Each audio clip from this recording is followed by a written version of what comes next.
நல்லா கைகளை உயர்த்தி ஒரு அல்லேலூயா, சத்தமாய் ஒரு அல்லேலூயா. ஆமேன். கர்த்தர் நல்லவர். கர்த்தர் இந்த 2ஆம் நாளிலையும் 3வது வேளையில நம்ம எல்லாரையும் கூட்டி சேர்த்ததற்காக ஆண்டவரை துதிக்கிறேன். நாம் சேர்ந்து துதிப்போம். அல்லேலூயா. நல்ல ஒரு அல்லேலூயா சொல்லுங்களேன்.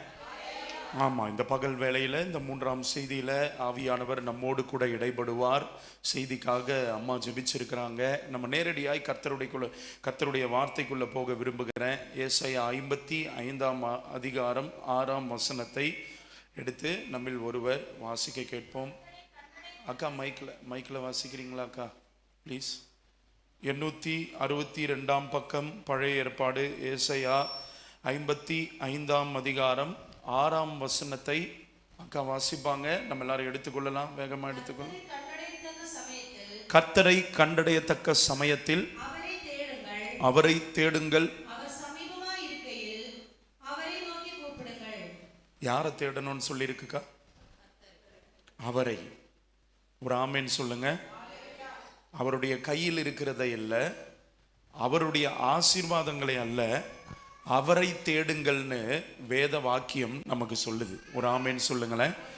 நேற்றைய தினம் காலையில் ஒருவேளை வராதவர்களுக்காக ஒரு சின்ன ஒரு ரிப்பீட்டேஷன் கொடுத்துட்டு ஒரு முன்னுரை கொடுத்துட்டு போக விரும்புகிறேன்.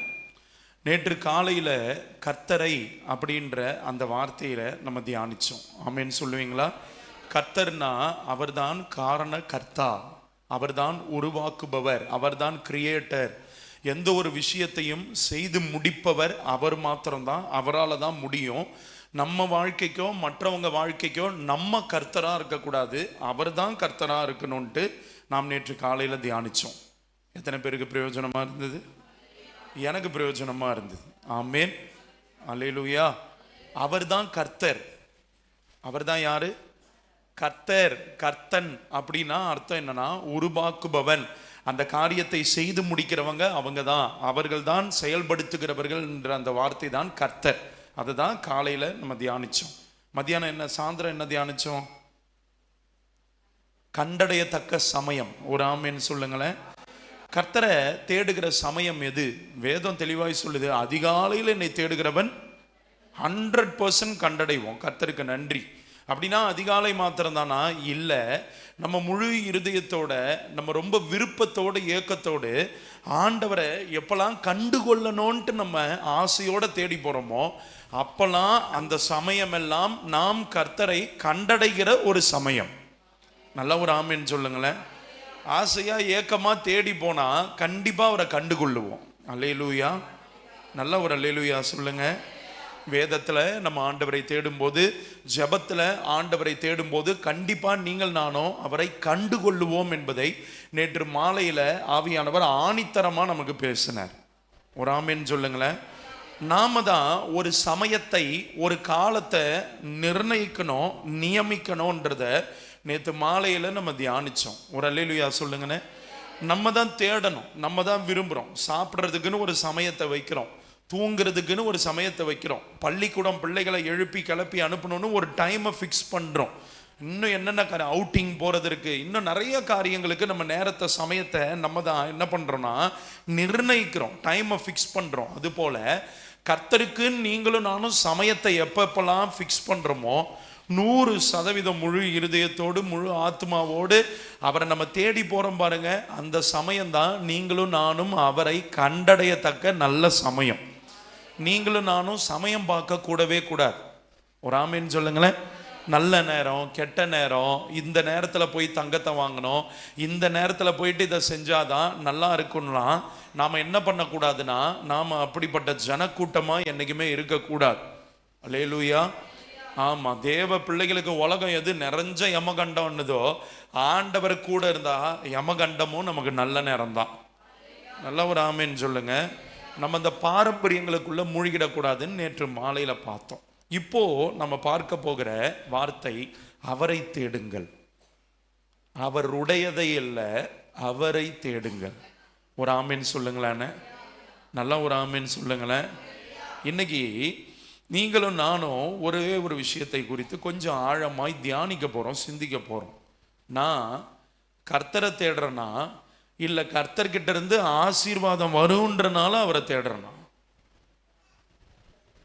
ஜட்ஜ்மெண்ட்டுக்கு எழுத வேணாம், கொடுக்க வேணாம். ஆனால் கொஞ்சம் சிந்திப்போம். நம்ம எதற்காக ஆண்டவரை தேடுறோம்? என்ன கவனிக்கிறீங்களா? எனக்கு ஏதாவது ஒரு காரியம் நடக்கணும், என் வாழ்க்கையில் ஒரு நன்மை நடக்கணும், எனக்கு ஒரு ஆசீர்வாதம் வரணும்னு நான் அவரை தேடுறேன்னா, இல்லை மெய்யாகவே நான் அவருக்காக அவரை தேடுறேன்னா? என்ன அமைதியா இருக்கிறீங்க? பதில் சொல்ல வேணாம். நான் பதில் சொல்ல வேணான்னு சொல்லிட்டேன், அமைதியா இருங்க, தப்பு இல்லை. இன்னைக்கு கொஞ்சம் ஆண்டவரை நம்ம எதுக்காக தேடுறோம், அவர் மேலே என்ன அன்புக்காக தேடுறோம், அவர் மேலே என்ன நோக்கத்தோடு அவரை கிட்டி போகிறோன்றத கொஞ்சம் யோசிக்க போகிறோம். நிறைய நேரத்தில் பெற்றோர்களுக்கு என்ன தெரியுமா பயம்? ஐயோ, நான் குடும்ப ஜபம் பண்ணல, நாங்கள் சேர்ந்து இல்லைன்னா, நாங்கள் குடும்பமாய் ஆண்டவரை தேடலைன்னா என் பிள்ளைகளுக்கு ஏதாவது விபத்து நடந்துருமா, எங்கள் தொழிலில் ஏதாவது நஷ்டம் வந்துருமா, எங்கள் குடும்பத்தில் ஏதாவது பிரச்சனை வந்துருமான்னு நிறைய பெற்றோர்கள் பயப்படுறாங்க. அதுக்கு உண்மையான அர்த்தம் என்ன தெரியுமா ஐயா அம்மா? நான் கர்த்தருக்காக கர்த்தரை தேடல, கர்த்தர்கிட்ட இருந்து வர்ற பாதுகாப்புக்காக கர்த்தரை தேடுறேன். புரியும்னு நினைக்கிறேன். எனக்கு என் மனைவினா ரொம்ப பிடிக்கும். எல்லா கணவன்களுக்குமே அவங்கவுங்க மனைவியை பிடிச்சா நல்லது.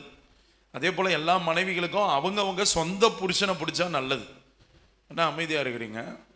நல்லா ஒரு ஆமீன் சொல்லுங்க. எல்லாம் காரணத்தோடு தான் சொல்கிறேன். இன்னைக்கு நிறைய நேரத்தில் ஐயா கல்யாணம் ஆகிட்டு ஒரு 10 வருஷம் 8 வருஷம் 5 வருஷம், ஏன் ஒரு சிலருக்கு ஒரு 6 மாதம் ஆகிட்டாலே தான் சொந்த பொஞ்சாதி புளிச்சு போயிடுது, பிடிக்கிறது இல்லை. நான் சொல்கிறது கிறிஸ்தவ உலகத்தை பற்றி பேசுகிறேன். ஒரு வருஷத்துக்கு கிட்டத்தட்ட ஒரு 100 குடும்பத்துக்காவது கவுன்சிலிங் கொடுத்து ஆண்டவருக்குள்ள வழி நடத்தி அவர்களை அரவணைத்து பாதுகாத்து கொண்டு போகிறதுக்கு ஆண்டவர் கிருபை தராரு. அவங்க சொல்கிற காரியம், என் புருஷனுக்கு என்ன பிடிக்கல பிரதர், உன் மூஞ்சி எனக்கு பிடிக்கலடி, ஏங்க உங்களை எனக்கு பிடிக்கலங்க, இப்படி அநேக பிராதுகள் கம்ப்ளைண்ட்டுகள் வருது, புளிச்சு போயிடுது. நான் ஏன் இதை சொல்கிறேன்னா, என் மனைவி எனக்கு பிடிக்குன்றதுக்கு ரீசன் என்னன்னு பின்னாடி தேடுறப்ப, அவள் சமைச்சு போடுற சாப்பாடா, அவள் என்ன சரீர ரீதியாக என்ன சந்தோஷப்படுத்துகிறாளே அதுவா, இல்லை வேற என்ன காரியம் நான் தேடி பார்த்துட்டா உண்மையாகவே என் மனைவி மேலே உங்கள் கணவன் மேலே உங்களுக்கு என்ன அளவு எப்படிப்பட்ட அன்பு இருக்குன்றத தெரிஞ்சிடும் இல்லையா? ஏன் ஒரு மாதிரி பார்க்குறீங்க? சில சின்ன பிள்ளைங்களாம் டாடி என் செல்ல டாடி என் புஜ்ஜு டாடின்னு கொஞ்சாத சாத்தான் கொஞ்சம். ஏன் தெரியுமா? அப்பாவோட பாக்கெட்டில் இருக்கிற காசுக்காக. அது அப்பாவுக்காக வருதா இல்லை அப்பா பாக்கெட்டில் இருக்க பிளஸ்ஸிங்காக வருதான்னு பார்த்தா பாக்கெட்டில் இருக்க பிளஸ்ஸிங். நிறைய அம்மாவுக்கு நிறைய அப்பாவுக்கு இது தெரியும், பெத்து போட்டுட்டோமேன்ற அந்த ஒரு கடமைக்காக அதெல்லாம் மன்னிச்சு மறந்து நேசிக்கிற அன்பு தான் கிறிஸ்துவின் அன்பு. அதுக்குன்னு அப்படியே இழிச்சவாயாவே நம்ம இருந்துடக்கூடாதுன்னு ஆண்டவர் உணர்த்துறாரு. இன்னைக்கு நான் ஏன் இந்த காரியத்தை சொல்றேன்னா, என் மனைவி கிட்ட இருந்து எனக்கு ஒரு கைமாறு கிடைக்கும், அவகிட்ட இருந்து எனக்கு ஒரு இன்பம் கிடைக்கும், அவகிட்ட இருந்து வாய்க்கு ருசியான சாப்பாடு கிடைக்கும்னு ஒருவேளை நான் அவளை தேடுனா என் அன்பு 100% ஆண்டவருடைய அன்பு கிடையாது. நான் என்ன வச்சுதான் பேச முடியும். உங்க கணவன்கிட்ட இருந்து பணம் நிறைய கிடைக்கும், உங்க கணவன்கிட்ட இருந்து உங்களுக்கான வசதி வாய்ப்புகள்லாம் கிடைக்கும்ட்டு அப்படி நீங்க நேசிக்கிறீங்கன்னா, உண்மையாவே சொல்றேன், அந்த அன்பு கிடையாது. எந்த அன்பு தெரியுமா? அன்பு குடிகார புருஷனா இருப்பார், கொலகார புருஷனா இருப்பாப்ல, பொல்லாத வாயாடி மனைவியா இருப்பா, அவகிட்ட இருந்து ஒரு லாபமே கிடைக்கல, அவங்க கிட்ட இருந்து ஒண்ணுமே பிரயோஜனம் இல்லைனாலும் அவங்க மேல அன்பு செலுத்தி அவங்களோட ஒட்டி கொண்டு வாழ்ந்து கொண்டு இருக்கிறாங்க பாருங்க, அதுதான் உண்மையான அன்பு. அண்ணா ஆண்டவர் சொல்றாரு, உங்களை நேசிக்கிறவங்க உங்களை ஆசீர்வதிக்கிறவங்களே நீங்களும் நேசிச்சீங்கன்னா, பரிசேயர் சதுசேயர் கூட அதெல்லாம் செய்யறாங்களே, அவங்களுக்கும் உங்களுக்கும் என்ன வித்தியாசம்னு ஆண்டவர் கேட்கிறார். அம்மா, ஆண்டவர் அறியாத ஒரு சகோதரி கூட நல்லா சம்பாரிச்சு போடுற புருஷனை நேசிப்பாங்க. ஆமா தானே? நீ எக்கடாவது கெட்டு போ, நீ குடி, சண்டை போடு, இல்லை வேற யாரையாவது வச்சுக்கிட்டு கூட சுத்து, எனக்கு கவலை இல்லை, மாசம் மாசம் வர வேண்டிய பணத்தை கொடுத்துரு, காசை கொடுத்துரு, அக்கௌண்ட்ல போட்டுருன்னு நினைச்சுக்கிட்டு இருக்கிற பெண்களும் உண்டு, ஆண்களும் உண்டு. அது அன்பு கிடையாது. ஆண்டவர் இன்னைக்கு உங்களுக்கு எனக்கு உணர்த்துற என்ன தெரியுமா? அவரை தேடுங்கள்.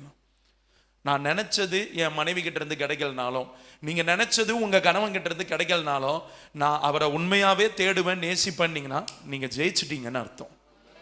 நீங்க நினைக்கலாம், இன்னும் நான் ஜெயிக்கலையே, என் புருஷனை ஜெயிக்கலையே, என் மனைவியை ஜெயிக்கலையே, என் பிள்ளை இல்ல, நீங்க ஜெயிச்சிட்டீங்க. ஆமீன் சொல்லுங்களேன்.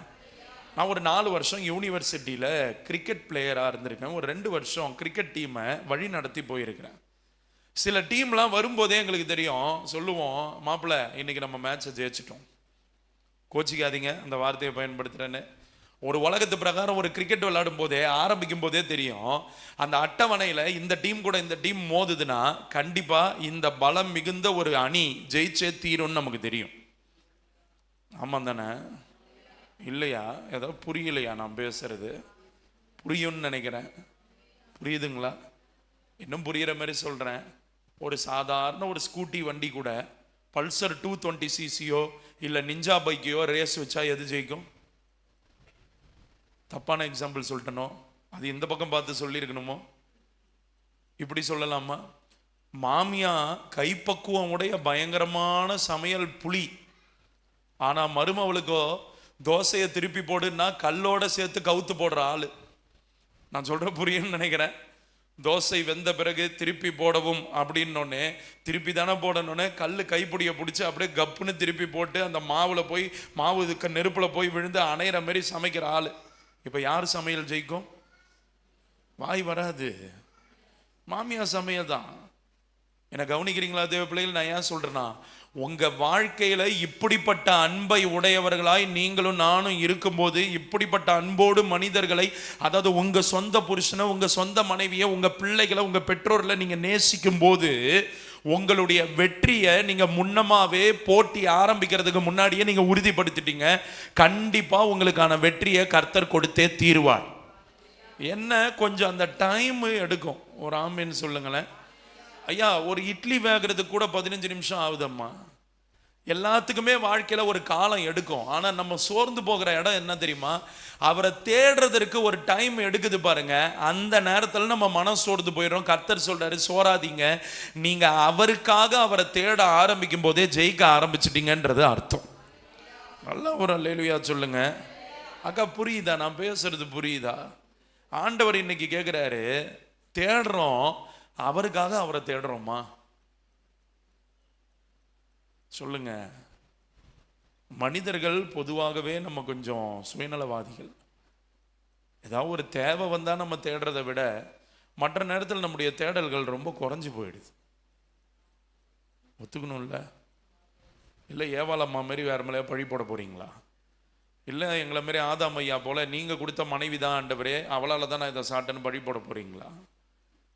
ஒரு தேவை வரும்போது, ஒரு பிரச்சனை வரும்போது, ஒரு போராட்டம் வரும்போது தேவ பிள்ளைகளாகிய நம்ம கர்த்தரை தேடுறதை விட சாதாரண நாட்கள்லையும் அதே விதமாய் நான் ஆண்டவரை தேடுவேனானால் பரலோகத்தின் பார்வையில் நான் விலையேற பெற்றவன், நீங்கள் விலையேற பெற்றவள். பரலோக தேவன் உங்களுக்கு எனக்கு ரொம்ப சமீபமாக இருப்பார். அதனால தான் அடுத்த வார்த்தை சொல்லும், அவர் சமீபமாக இருக்கையில். ஒரு ஆமேன்னு சொல்லுங்களேன். அக்கா புரியுதா நான் சொல்றது? உங்கள் பிள்ளைகளுக்கு நான் ஒன்று மட்டும் சொல்லித்தரேன். உங்கள் வாழ்க்கையில் நீங்கள் சேர்த்து வைக்கிற பெரிய சொத்து, பெரிய உங்கள் வாழ்க்கைக்கான ஒரு அஷூரன்ஸ், கேரண்டி, வாரண்டி, எப்படி சொல்கிறது, ஒரு பெரிய சேமிப்பு, ஃபிக்ஸட் டெபாசிட், மியூச்சுவல் ஃபண்டு, தங்கம், நிலத்தில் போடுற இன்வெஸ்ட்மெண்ட்டை விட, முதலீடை விட பெரிய முதலீடு எது தெரியுமா? கர்த்தருக்காக கர்த்தரை தேடுறதுக்கு உங்கள் பிள்ளைகளுக்கு கற்றுக் கொடுக்குறீங்க பாருங்க, அதை விட ஒரு பெரிய முதலீடு உங்கள் பிள்ளைங்க எதிர்காலத்துக்கு வேற எதுவுமே இல்லை. எல்லாம் ஒரு அல்லேலூயா சொல்லுங்க ஐயா. ஐயா, இது வரைக்கும் நீங்க உங்க பிள்ளைகளுக்கு சொத்து சேர்த்து வைக்காம குற்ற மனசாட்சியில் நீங்க இருந்து கொண்டிருக்கலாம். நான் எதுவுமே செய்யலன்னு இருந்திருக்கலாம். இல்ல பரவாயில்ல, இன்னையிலிருந்து நீங்க கர்த்தரை உண்மையா தேடுங்கம்மா. இந்த நொடியிலிருந்து கர்த்தரை தேடுகிறதற்கு உங்க பிள்ளைகளுக்கு பேரம்பேத்திக்கு சொல்லி கொடுங்க. கர்த்தருக்காக கர்த்தரை தேடு. அவர் கையில இருந்து வர்ற ஆசீர்வாதத்துக்காக, ஆயுசு நாட்களுக்காக, இன்னும் பெருக்கத்துக்காக, பணத்துக்காக, பொன்வெள்ளிக்காக அவரை தேடாத, பதவி உயர்வுக்காக, உன் எதிர்காலத்துக்காக தேடாத, அவருக்காக அவரை தேடுன்னு நீங்க சொல்லி கொடுத்து பாருங்க. உங்க பிள்ளைங்க தலைமுறைக்கும் ஆசீர்வாதமா இருப்பாங்க. கொஞ்சம் முயற்சி பண்ணுங்களேன். மாம்சம் பலவீனம் உள்ளது, ஆவியோ உற்சாகம் உள்ளது. அது எச்சரிக்கை. எனக்கு ஆண்டவர் கற்றுக் கொடுத்தது அது ஒரு எச்சரிக்கை. அது ஏதோ எக்ஸ்கியூஸ் இல்லை. பிரதர், மாம்சம் பலவீனம் உள்ளது பிரதர், ஆவியோ உற்சாகம் உள்ளது சிஸ்டர் அப்படின்ற ஏதோ ஒரு சப்பக்கட்டு கட்டுற ஏதோ ஒரு காரணம் சொல்ற வசனம் இல்லை, அது எச்சரிக்கை. பிரிஸ்லி, மாம்சம் பலவீனம் உள்ளது, ஜாக்கிரதையாரு. மாம்சம் பலவீனம் உள்ளது சிஸ்டர், ஜாக்கிரதையாருங்க. நான் அடிக்கடி சொல்லுவேன், சபைக்கு வர்றவங்க ஆணோடு பெண்ணோடு நல்ல ஒரு ஜப ஐக்கியத்தில், சகோதர சிநேகத்தில் இருக்கிறது நல்லது. ஆமீன் சொல்லுவீங்களா? எங்க அக்கா தான், எங்க அண்ணன் தான், ஏன் தம்பி தான், ஏன் தங்க தானே தொட்டு தொட்டு பேசுறது, தட்டி தட்டி விளையாடுறது, தொடையில தட்டுறது, கை கழுவிட்டு தண்ணியை முகத்துல தெளிக்கிற இந்த வேலைப்பாடுலாம் சபைக்குள்ள இருக்கவே கூடாது. ஒரு ஆமீன் சொல்லுவீங்களா? முடிஞ்சா ஊழியக்காரங்கிட்ட சொல்லி அதுக்குன்னே 2 சீமாரை வாங்கி வைக்க சொல்லணும். எதுக்குன்னு கேட்காதீங்க, கூட்டி பெருக்கிறதுக்கு. நீங்க வேற எது யோசிச்சாலும் அது உங்களுடைய கற்பனை வளத்துக்கு விட்டுறேன். நான் சொல்றதை கவனிச்சு பாருங்க தேவ பிள்ளைகளை. ஏன் இதை எச்சரிக்கிறேன்னா, எது எந்த இடத்துல வைக்கப்படணுமோ அவங்க அந்தந்த இடத்துல இருக்கிறது நல்லது. ஒரு ஆமேன்னு சொல்லுங்களேன். நான் விஷயத்துக்கு வர்றேன். அவர் சமீபமா வரணும்னா, அவர் சமீபமா இருக்கணும்னா, அதுக்கும் முன்னாடி நீங்களும் நானும் செய்ய வேண்டிய ஒரு காரியம், அவருக்காக அவரை தேடணும். ஆமேன்னு சொல்லுங்க. யோசிச்சு பாருங்க. இன்னைக்கு காலையில் நம்ம ஜெபம் பண்ணோமே, அவருக்காக அவர்கிட்ட போனோமா? அந்த அவர் எவரெல்லாம் கேட்காதீங்க, ஆண்டவராகிய இயேசு கிறிஸ்துக்காக அவர்கிட்ட போனோமா? நம்ம இப்போ பாட்டு பாடி வர்ஷிப் பண்ணோமே, ஆண்டவருக்காக ஆண்டவர்கிட்ட வந்தோமா? இந்த இப்போ செய்தி கேட்டுட்டு இருக்கோமே, ஆண்டவருக்காக இந்த வார்த்தையை நம்ம கேட்டுக்கிட்டு இருக்கோமா? நம்ம நிறைய நேரத்தில் நம்மளுடைய ஒரு பெரிய பிரச்சனையே என்னன்னா, பழக்க தோஷம்னுவாங்க. அந்த வார்த்தையை கேள்விப்பட்டிருக்கீங்களா? ஹேபிச்சுவலா நம்மளுடைய வர்ஷிப்பா இருக்கட்டும், நம்மளுடைய செய்தியா இருக்கட்டும், நம்ம கூடி வருகிறதா இருக்கட்டும், அது ஹேபிச்சுவலா ஒரு பழக்கமா மாறி போச்சு. வந்தோம், போனோம், ஆராதிச்சோம், இருந்தோம். இல்ல, அந்த ஒவ்வொரு முறையும் நான் உனக்காக தான், உமக்காக தான் ஆண்டவரே வந்திருக்கிறேன், உம்மை நேசிக்க வந்திருக்கிறேன், உம்மை பற்றி அறிந்து கொள்ள வந்திருக்கிறேன், உமக்கு என்னை தத்தம் செய்ய வந்திருக்கிறேன், என்னை நான் அர்ப்பணிக்க வந்திருக்கிறேன்னு உங்களுடைய சின்ன தனி ஜபத்தை கூட நீங்க அப்படி உத்தமமா பண்ணி பாருங்க. அந்த நேசம் ஊடுருவி போய் உள்ள உக்காந்துருக்கும். பெருங்காற்று அடிக்கும், அலைகள் மோதி அடிக்கும், இன்னும் பலதரப்பட்ட காரியங்கள் வரும். ஆனா அது கண்மலையில் கட்டப்பட்ட வீடா இருக்கிறதுனால அது என்ன பண்ணப்படாது ஐயா? அசைக்கவே படாது. நம்ம அவரோடு கூட இருக்கிற உறவை ஸ்ட்ரென்தன் பண்ணிட்டோம்னா மீதி எல்லாமே ஜெயமா மாறிடும். அதை தான் இன்னைக்கு கள்ள போதகர்கள் பாதியா போதிக்கிறாங்க. கர்த்தர் உன்னை நேசிக்கிறாரு, இயேசுவை மட்டும் பிரசங்கி, இயேசுவை பத்தி மட்டும் பேசு, இயேசுவை பத்தி மட்டும். நான் இயேசுவை பத்தி மட்டும் பேசுறேன், ரெடி. இயேசுவை போல நீ வாழு, நான் இயேசுவை பத்தி மட்டும் பேசுறேன். நான் சொல்ல ஒரு புரியுதா சிஸ்டர்? ஒரு சிலருக்கு கண்டனம் பண்ணி புத்தி சொல்லி 1 தீமோத்தேயு 5:20 சொல்லுது, பிறனுக்கு பயம் உண்டாகும்படிக்கு பாவம் செய்தவர்களை எல்லாருக்கும் முன்பாக கடிந்து கொள்ளுன்னு வசனம் சொல்லுது. நம்ம சபையில வச்சு பொதுவா நம்ம பண்ற தப்ப கூட ஊழியக்காரங்களால இன்னைக்கு கண்டிச்சு பேச முடியல. ஜாட பேசுறது வேற, அது வேற, நான் அதை பத்தி சொல்லல. ஆனா சபைக்குள்ள, குடும்பங்களுக்குள்ள இப்படிப்பட்ட பாவங்களுக்கு இடம் கொடுக்க கூடாதுன்னு ஒரு ஊழியக்காரன் பொதுவாய் வைத்து கண்டிக்கும் போது, பாஸ்டர் என்ன பத்தி தான், உங்களை பத்தி பேசுறாருன்னா உங்களுக்கு குத்துதுன்னா நீங்க மனம் திரும்பணும். ஏன் ஆமேன்னு சொல்ல மாட்டீங்க? நல்லா ஒரு ஆமேன்னு சொல்லுங்க ஐயா. ஐயா, போன மார்ச் மாதம் அம்மா ஆண்டவர் கிருபையா என்ன குவைத் தேசத்துக்கு கொண்டு போனார். அந்த மத்திய கிழக்கு நாடு, அந்த துபாய் அங்கெல்லாம் இருக்குல்ல, அங்கே குவைத்தில் ஒரு 30 நாள் கொண்டு போனார். 30 நாளில் ஒரு 5 புதன்கிழமைங்களை மெயின் சர்வீஸ் நடக்கும். 500 பேருக்கு மேலே அங்கே ஆத்துமாக்கள் வருவாங்க. எல்லா சபையும் கூடி, அதாவது அந்த கோயில் தமிழ் கான்கிரிகேஷன்லேருந்து வருவாங்க. நல்லா ஆராதிப்போம். 5 சர்வீஸும் வயிற்றுல நெருப்பு கட்டின்னு போன மாதிரி தான் இருக்கும். ஒரே வெட்டு குத்து, ஒரே போராட்டம். சபைகள் அவ்வளவு கிளைகள், அவ்வளவு தேவையில்லாத வேர்கள், தேவையில்லாத காரியங்கள் ஆண்டவர் செதுக்கி பிதுக்கி சீர்படுத்தினார். ஒவ்வொரு சர்வீஸ் முடிஞ்சிட்டு வரும்போதும் நெருப்புக்குள்ள போய் வர்ற மாதிரி இருக்கும். அடுத்த ஒரு வாரத்துக்கு பத்திக்கிட்டு எரியும். எல்லாத்தையும் முடிச்சுட்டு அங்கிருந்து நான் கிளம்பி வந்துட்டேன். தெளிவா சொல்லிட்டேன். இங்கிருந்து நான் புறப்பட்ட பிறகு யாரெல்லாம் சர்ப்பம், யாரெல்லாம் தேளு, யாரெல்லாம் பாம்புன்றதை ஆண்டவர் காட்டி கொடுத்துருவாரு. நான் இங்கிருந்து கிளம்புன பிறகு, ஃப்ளைட் ஏறின பிறகுதான் பிரச்சனையே தெரியும்ட்டு வந்தேன். ஒரே கலவரம் சபையில். என்ன கலவரம்? எப்படி வேணாலும் வாழ்ந்துட்டு இஷ்டம் போல குடிச்சுட்டு வந்து திருவிருந்தில் கையை வைக்காதன்னு பிரசங்கம் பண்ண. அது எப்படி அவரு சொல்லுவார், நான் பந்தியில தான் வந்து உக்காருவேன், நான் குடிச்சாலும் வந்து உக்காருவேன்னு திமுத்து பேசுற ஆளு. இப்படிப்பட்ட ஆளு. சொன்ன மாதிரியே பாம்பு, தேளு, பூரா எல்லா விஷ கொடுக்குடையதும் வெளியே வந்தது. அப்போ அந்த சர்ச்சினுடைய பிரசிடென்ட் பால் தாஸ்னு ஒரு ஐயா, நல்ல ஒரு தேவ மனுஷன், மோசையை போல வழி நடத்துறவர், சொன்னாரு, பாடி மீட்டிங் சபையில் எல்லாரும் கூடி நின்று ஒரே கலவரம். நான் கிளம்பிட்ட பிறகு அடுத்த புதனையோ ஒரு மாதத்துக்குள்ளேயோ கலவரம் நடக்குது. அப்போ சொன்னார், ஊழியக்காரன் வந்து பேசும்போது உனக்கு குத்திச்சுன்னா மனம் திரும்பிடு, உனக்கு குத்தலையா அதை ஒதுக்கி விட்டுட்டு நீ பாட்டுன்னு உன் வேலையை பாரு. நம்ப மாட்டீங்க, மொத்த சபையில் அடிச்சு கொண்டிருந்த அலையும் ஆரவாரமும் அப்படியே அமர்ந்தது.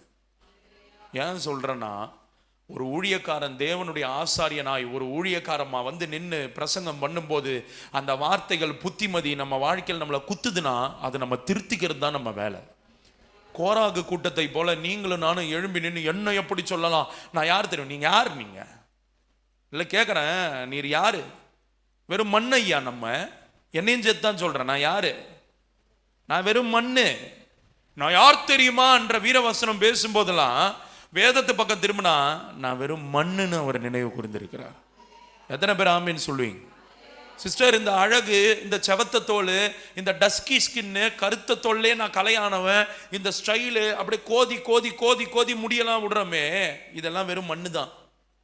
அதனால தான் சொல்றார் ஆண்டவர், from dust you have arrived, you are going to arrive into dust. மண்ணிலிருந்து வந்த மண்ணுக்கே திரும்ப போறேன். ஆனா அந்த மண்ணிலிருந்து வந்துட்டு மண்ணுக்கு திரும்புறதுக்குள்ள நம்ம போடுற ஆட்டம் இருக்குது பாருங்க.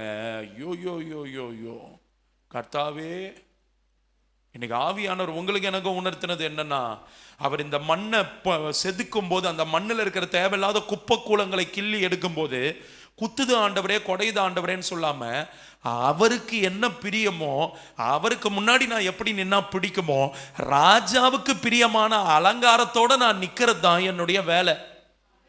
ஆமேன்னு சொல்லுவீங்களா? அவரை தேடுங்கள். யாருக்காக? அவருக்காக அவரை தேடுங்க.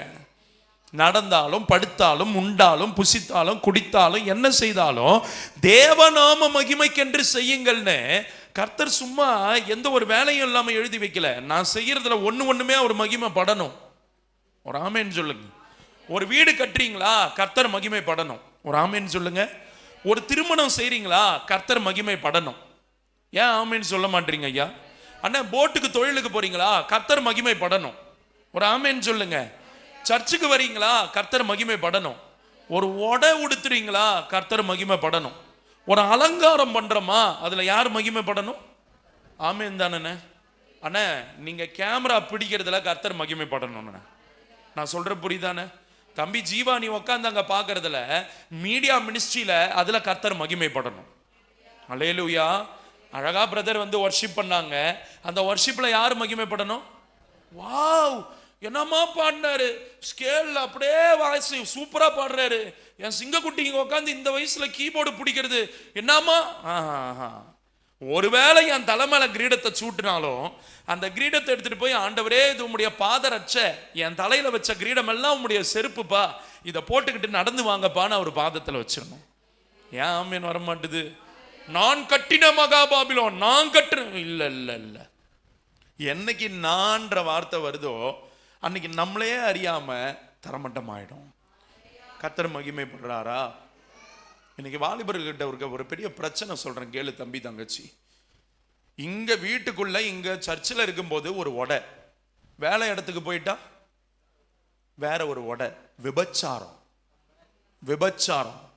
பச்சையா சொல்றேன். புருஷன் பக்கத்துல இருக்கும்போது ஒரு பேச்சு, புருஷன் பக்கத்துல இருக்கும்போது ஒரு பல்லிழிப்பு, புருஷன் தூரமா போயிட்டோனே இல்ல புருஷனை விட்டு விலகி வந்தோடனே இன்னொரு பல்லிழிப்பு, இன்னொரு அலங்காரத்துக்கு பேர் தான் விபச்சாரம். இன்னைக்கு சபைக்கு வர்ற அநேக ஆண்டருடைய பிள்ளைகள் சபைக்கு வரும்போது அப்படியே ஒயிட்ல வருவோம், அப்படியே பக்தியா வருவோம். ஆனா அங்க வெளியே போயிட்டா அடுத்த நொடி தலை மேல இருந்த முக்காடும் தோல் மேல இருந்த சீலையும் பறந்துடும். இவருக்கு இருந்த அலங்காரம்லாம் போய் சட்டை பட்டன் கழண்டும், பேண்ட் இறங்கிடும், ஜெட்டி தெரியும், எல்லாம் கிழிஞ்சு போன துணியை உடுத்திட்டு இவர் போவார். தம்பி, விபச்சாரம் அதுக்கு பேரு. கர்த்தர் விரும்பல. இங்க கன்னியாகுமரியில இருந்து எத்தனை பேர் நம்ம சென்னைக்கு போயிருக்கோம், பெங்களூர் போயிருக்கோம், வெளிதேசங்கள்ல இருக்கோம். அந்த தேசத்துல நான் உடுத்தி கொண்டு போற உடை என் ஆண்டவருடைய ஆலயமா நான் இருக்கிற மகிமைப்படுத்துதா, இல்ல என்ன அரண் நிர்வாணமா அம்மனமாக்கி காட்டுதா? இன்னைக்கு நமக்கு தெரியல, பயப்படுறோம். பயப்படாதீங்க. எங்க இருந்தோ வர்ற ஒரு நாடோடி பிரசங்கி நான் இதை பேசுறேன்னா, பெற்றெடுத்த பிள்ளைகள் மத்தியில போதிக்க வேண்டிய கடமை பெத்தவங்களுக்கு உண்டு. நம்ம அதை மறந்துடுறோம். அவருக்காக அவர்கிட்ட வர்றதில்ல, அவருக்காக உடுத்துறதில்ல, அவருக்காக சாப்பிடுறதில்ல. சாப்பிடுறோம், எப்படிப்பட்டதை சாப்பிடுறோம்? அள்ளி கொட்டு போடு, லபக்கு லபக்கு. நல்லது, நல்லா சாப்பிடுங்க. அந்த உள்ள போற ஃபியூவலுக்கு ஏற்றவாறு உழைப்பும் இருந்ததுன்னா கண்டிப்பா தேவன் சரீரத்தில் மகிமைப்படுவார். ஆமேன்னு சொல்லுவீங்களா? ஒன்னு யோசிச்சு பாருங்க. அவரை தேடுங்கள். அவருக்காக அவரை நான் தேடி வந்திருக்கிறேன். அவருக்காக நான் இதை உடுத்தி இருக்கிறேன். அவருக்காக என் திருமண வாழ்க்கையை வாழறேன். அவருக்காக என் பிள்ளைகளை நான் வளர்த்து விடுறேன்.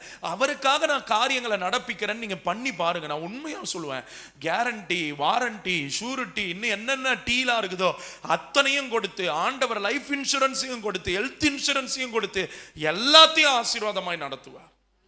ஒரு ஆமேன்னு சொல்லுங்களேன். உடனே நீங்க லைஃப் இன்சூரன்ஸ் போடுறீங்களா? அது உங்களுக்கும் கர்த்தருக்கும் இருக்கிற விசுவாச அளவு. நான் என்னத்த சொல்ல, நான் சொல்ற புரியுதுங்களா? அது உங்களுக்கும் கர்த்தருக்கும் உள்ளது. நான் அதுல மூக்க நுழைக்கவே மாட்டேன். அது உங்க விருப்பம். நீங்க ஆண்டவர்கிட்ட பேசிங்க. அது உங்களுடைய விசுவாசம். அவனுடைய விசுவாசத்துக்கு தக்கதான அளவு. ஒரு சிலர் வைராக்கியம் பண்ணிப்பாங்க, என் லைஃபுக்கே இன்சூரன்ஸ் அவர் தான். ஆமேன். வரமாட்டுது. என் ஆரோக்கியத்துக்கு இன்சூரன்ஸ் காப்பீடு அவர் தான். நான் ஒழுங்கா தின்னுபுட்டு ஒழுங்கா உழைச்சி ஒழுங்கா ஜெபம் பண்ணி ஒழுங்கா கர்த்தருக்குள்ள மகிழ்ச்சியா இருந்தா சாவர வரைக்கும் எனக்கு நோய் வரும்னு நினைக்கிறீங்க? வேணா மரணத்துக்கு ஏதுவான வியாதிப்பட்டான்னு நம்ம எலியா ஐயாவை குறித்து எலியாவை மன்னிக்கணும், எலிசா ஐயாவை குறித்து சொல்லப்பட்டிருக்குல்ல. ஆமா ஆமா தானே பாஸ்டர், இந்த பேர்ல எனக்கு பெரிய போராட்டம் பாஸ்டர், சோத்திரம். ஆமா, அவர் மரணத்துக்கு எதுவான வியாதி அனுமதிச்சாருன்னும் போது சரிப்பா வந்துரு, என்கிட்ட வந்துருன்னு ஏதோ ஒரு காரியத்தை அனுமதிச்சு கூட்டுக்குவேன். ஒரு ஆமேன்னு சொல்லுங்களேன், நல்லா ஒரு ஆமேன்னு சொல்லுங்களேன். நீங்க கர்த்தரை எவ்வளவுக்குள்ளோ நீங்கள் நானும் விசுவாசத்தோட நம்பி அவர் விரும்புகிறபடி வாழறோமோ, அவருக்காக வாழறோமோ, எல்லா இன்சூரன்ஸும் இங்க நமக்கு கொடுக்கப்பட்டுரும். உடனே வண்டிக்கு நான் ஏன் இன்சூரன்ஸ் கட்டணும்? பிரிஸ்லி பிரதர் சொல்லிட்டாரு, இனிமேல் என் வண்டிக்கெல்லாம் நான் இன்சூரன்ஸே கட்ட மாட்டேன்னீங்கன்னா போய் ஃபைன் கட்டிட்டு வாங்க. சில சட்ட திட்டங்கள் மற்றவங்க நல்லதுக்காகவும் நம்மளை செய்ய சொல்றாங்கன்னா அதுக்கு நம்ம இணங்கி தான் தீரணும். ஒரு ஆமீன் சொல்லுவீங்களா? அதுக்குன்னு இஷ்டப்பட்ட சட்ட திட்டங்கள்லாம் எங்க ஆண்டவர் ஆராதிக்கிறதுக்கு விரோதமா நீ எழுப்பி நிக்க வச்சாலாம் அதுக்கெல்லாம் நாங்க என்ன பண்ண முடியாது ஐயா. அதுக்கெல்லாம் நம்ம இணங்க கூடாது ஐயா. ஒரு ஆமீன் சொல்லுங்களேன். இன்னைக்கு ஒரே ஒரு அண்டர்லைன் பண்ணி அந்த மார்க்கர் ஹைலைட்டர் இருக்கும், அதுல ஒரே ஒரு ஹைலைட் பண்ணி கேளுங்க. நானும் என் வீட்டாரும் அவருக்காக அவரை தேடுறோமா, அவருக்காக வாழ்றோமா? அவரை தேடுங்கள். அவர் கைகளில் நிறைய பிளஸ்ஸிங் இருக்கு ஐயா. அவர் கையில் நித்திய ஜீவன் இருக்கு, அவருடைய வலது கரத்தில் இது இருக்கு, இடது கரத்தில் இது இருக்குது, எல்லாமே அவருடைய கையில் இருக்கு. இன்னைக்கு கேள்வி, அவர் கையை தேடி நான் போறேனா, அவரை தேடி போறேனா? புரியலன்னு நினைக்கிறேன். அவர் கையை தேடி அவர் கை பாக்கெட்ல இருந்து எடுத்து கொடுக்கறது தேடி போறீங்களா, இல்ல அவருக்காகவே அவர்கிட்ட போறீங்களா? ஒன்றும் இல்லை. இப்போ நான் பிரசங்கம் முடிப்பேன், முடிச்ச பிறகு என் மூத்த மகளை கொஞ்சம் நீங்க கவனிச்சு பாருங்க. அப்பான்னு ஓடி வருவான். அதோட நான் சொல்லி தரல, அவளுக்கு நான் அந்த பழக்கத்தை கொண்டு வரல. ஆனா ஒவ்வொரு முறையும் நான் இது வரைக்கும் கவனிச்சதுல, மேக்சிமம் கவனிச்சதுல, எப்படியாவது அந்த 1 மணி நேரத்துக்குள்ளேயாவது அப்பான்னு ஓடி வந்து என் காலை கட்டுவான். நான் திருப்பி அவளுக்கு என்ன கொடுப்பேன்னு நினைக்கிறீங்க? சொல்லுங்க. சாக்லேட்டா, இல்ல வேஃபிள்ஸா, இல்ல ஏதாவது பிஸ்கட்டா? முடிஞ்சா தூக்குவேன், கன்னத்துல ஒரு முத்தம் கொடுப்பேன், தலையில ஒரு ஆள் வந்தாச்சு, முன்னேறி வராங்க, தோத்திரம். ஆமா, என்ன கவனிக்கிறீங்களா? அவளுக்கு நான் பெருசா எதுவுமே கொடுக்கல. அவ என்ன தேடி வர்றதும் என்கிட்ட இருந்து நன்மை கிடைக்கும்ட்டு இல்ல, அப்பான்ற அந்த ஒரு உறவுக்காக என்கிட்ட அன்போடு ஓடி வர்றா. அப்ப என் இருதயத்துல கிடைக்கிற மகிழ்ச்சியே வேற.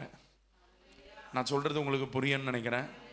என் பிள்ளை என்கிட்ட இருக்கிற, அதனாலதான் ஆண்டவர் சொல்றாரு, சிறு பிள்ளைகளை போல இராவிட்டால் பரலோக ராஜ்யத்துல பிரவேசிக்க முடியாது. சிறு பிள்ளைகளுடைய ஜெபம் வல்லமை உள்ளது. ஏன்னா அந்த சிறு பிள்ளைகள் எந்த எதிர்பார்ப்புமே வச்சிருக்காது, குட்டி பிள்ளை. ஒரு ஆமீன் சொல்லுங்களேன். எங்க அப்பா எனக்கு அது கொடுத்தாரு, அதனால வந்தேன். எங்க அம்மா எனக்கு இது கொடுத்தாங்க. அதெல்லாம் வளர்ச்சியில, அந்த வளர்ச்சியில வர்ற சில ஏதோ மாற்றங்கள் வருது, புத்தி கொஞ்சம் மாறுது. அப்பா கிட்ட இருந்து இது கிடைச்சாதான், அம்மா கிட்ட இருந்து இது கிடைச்சாதான் அப்படி வருது. இல்ல, எதுவுமே கிடைக்கலனாலும் நான் உன்னை நேசிப்பேன்ட்டு ஓடி வர்ற அன்பு இருக்கு பாருங்க, அதுதான் அவரை தேடுங்கள் என்கிற வார்த்தைக்கான அர்த்தம்.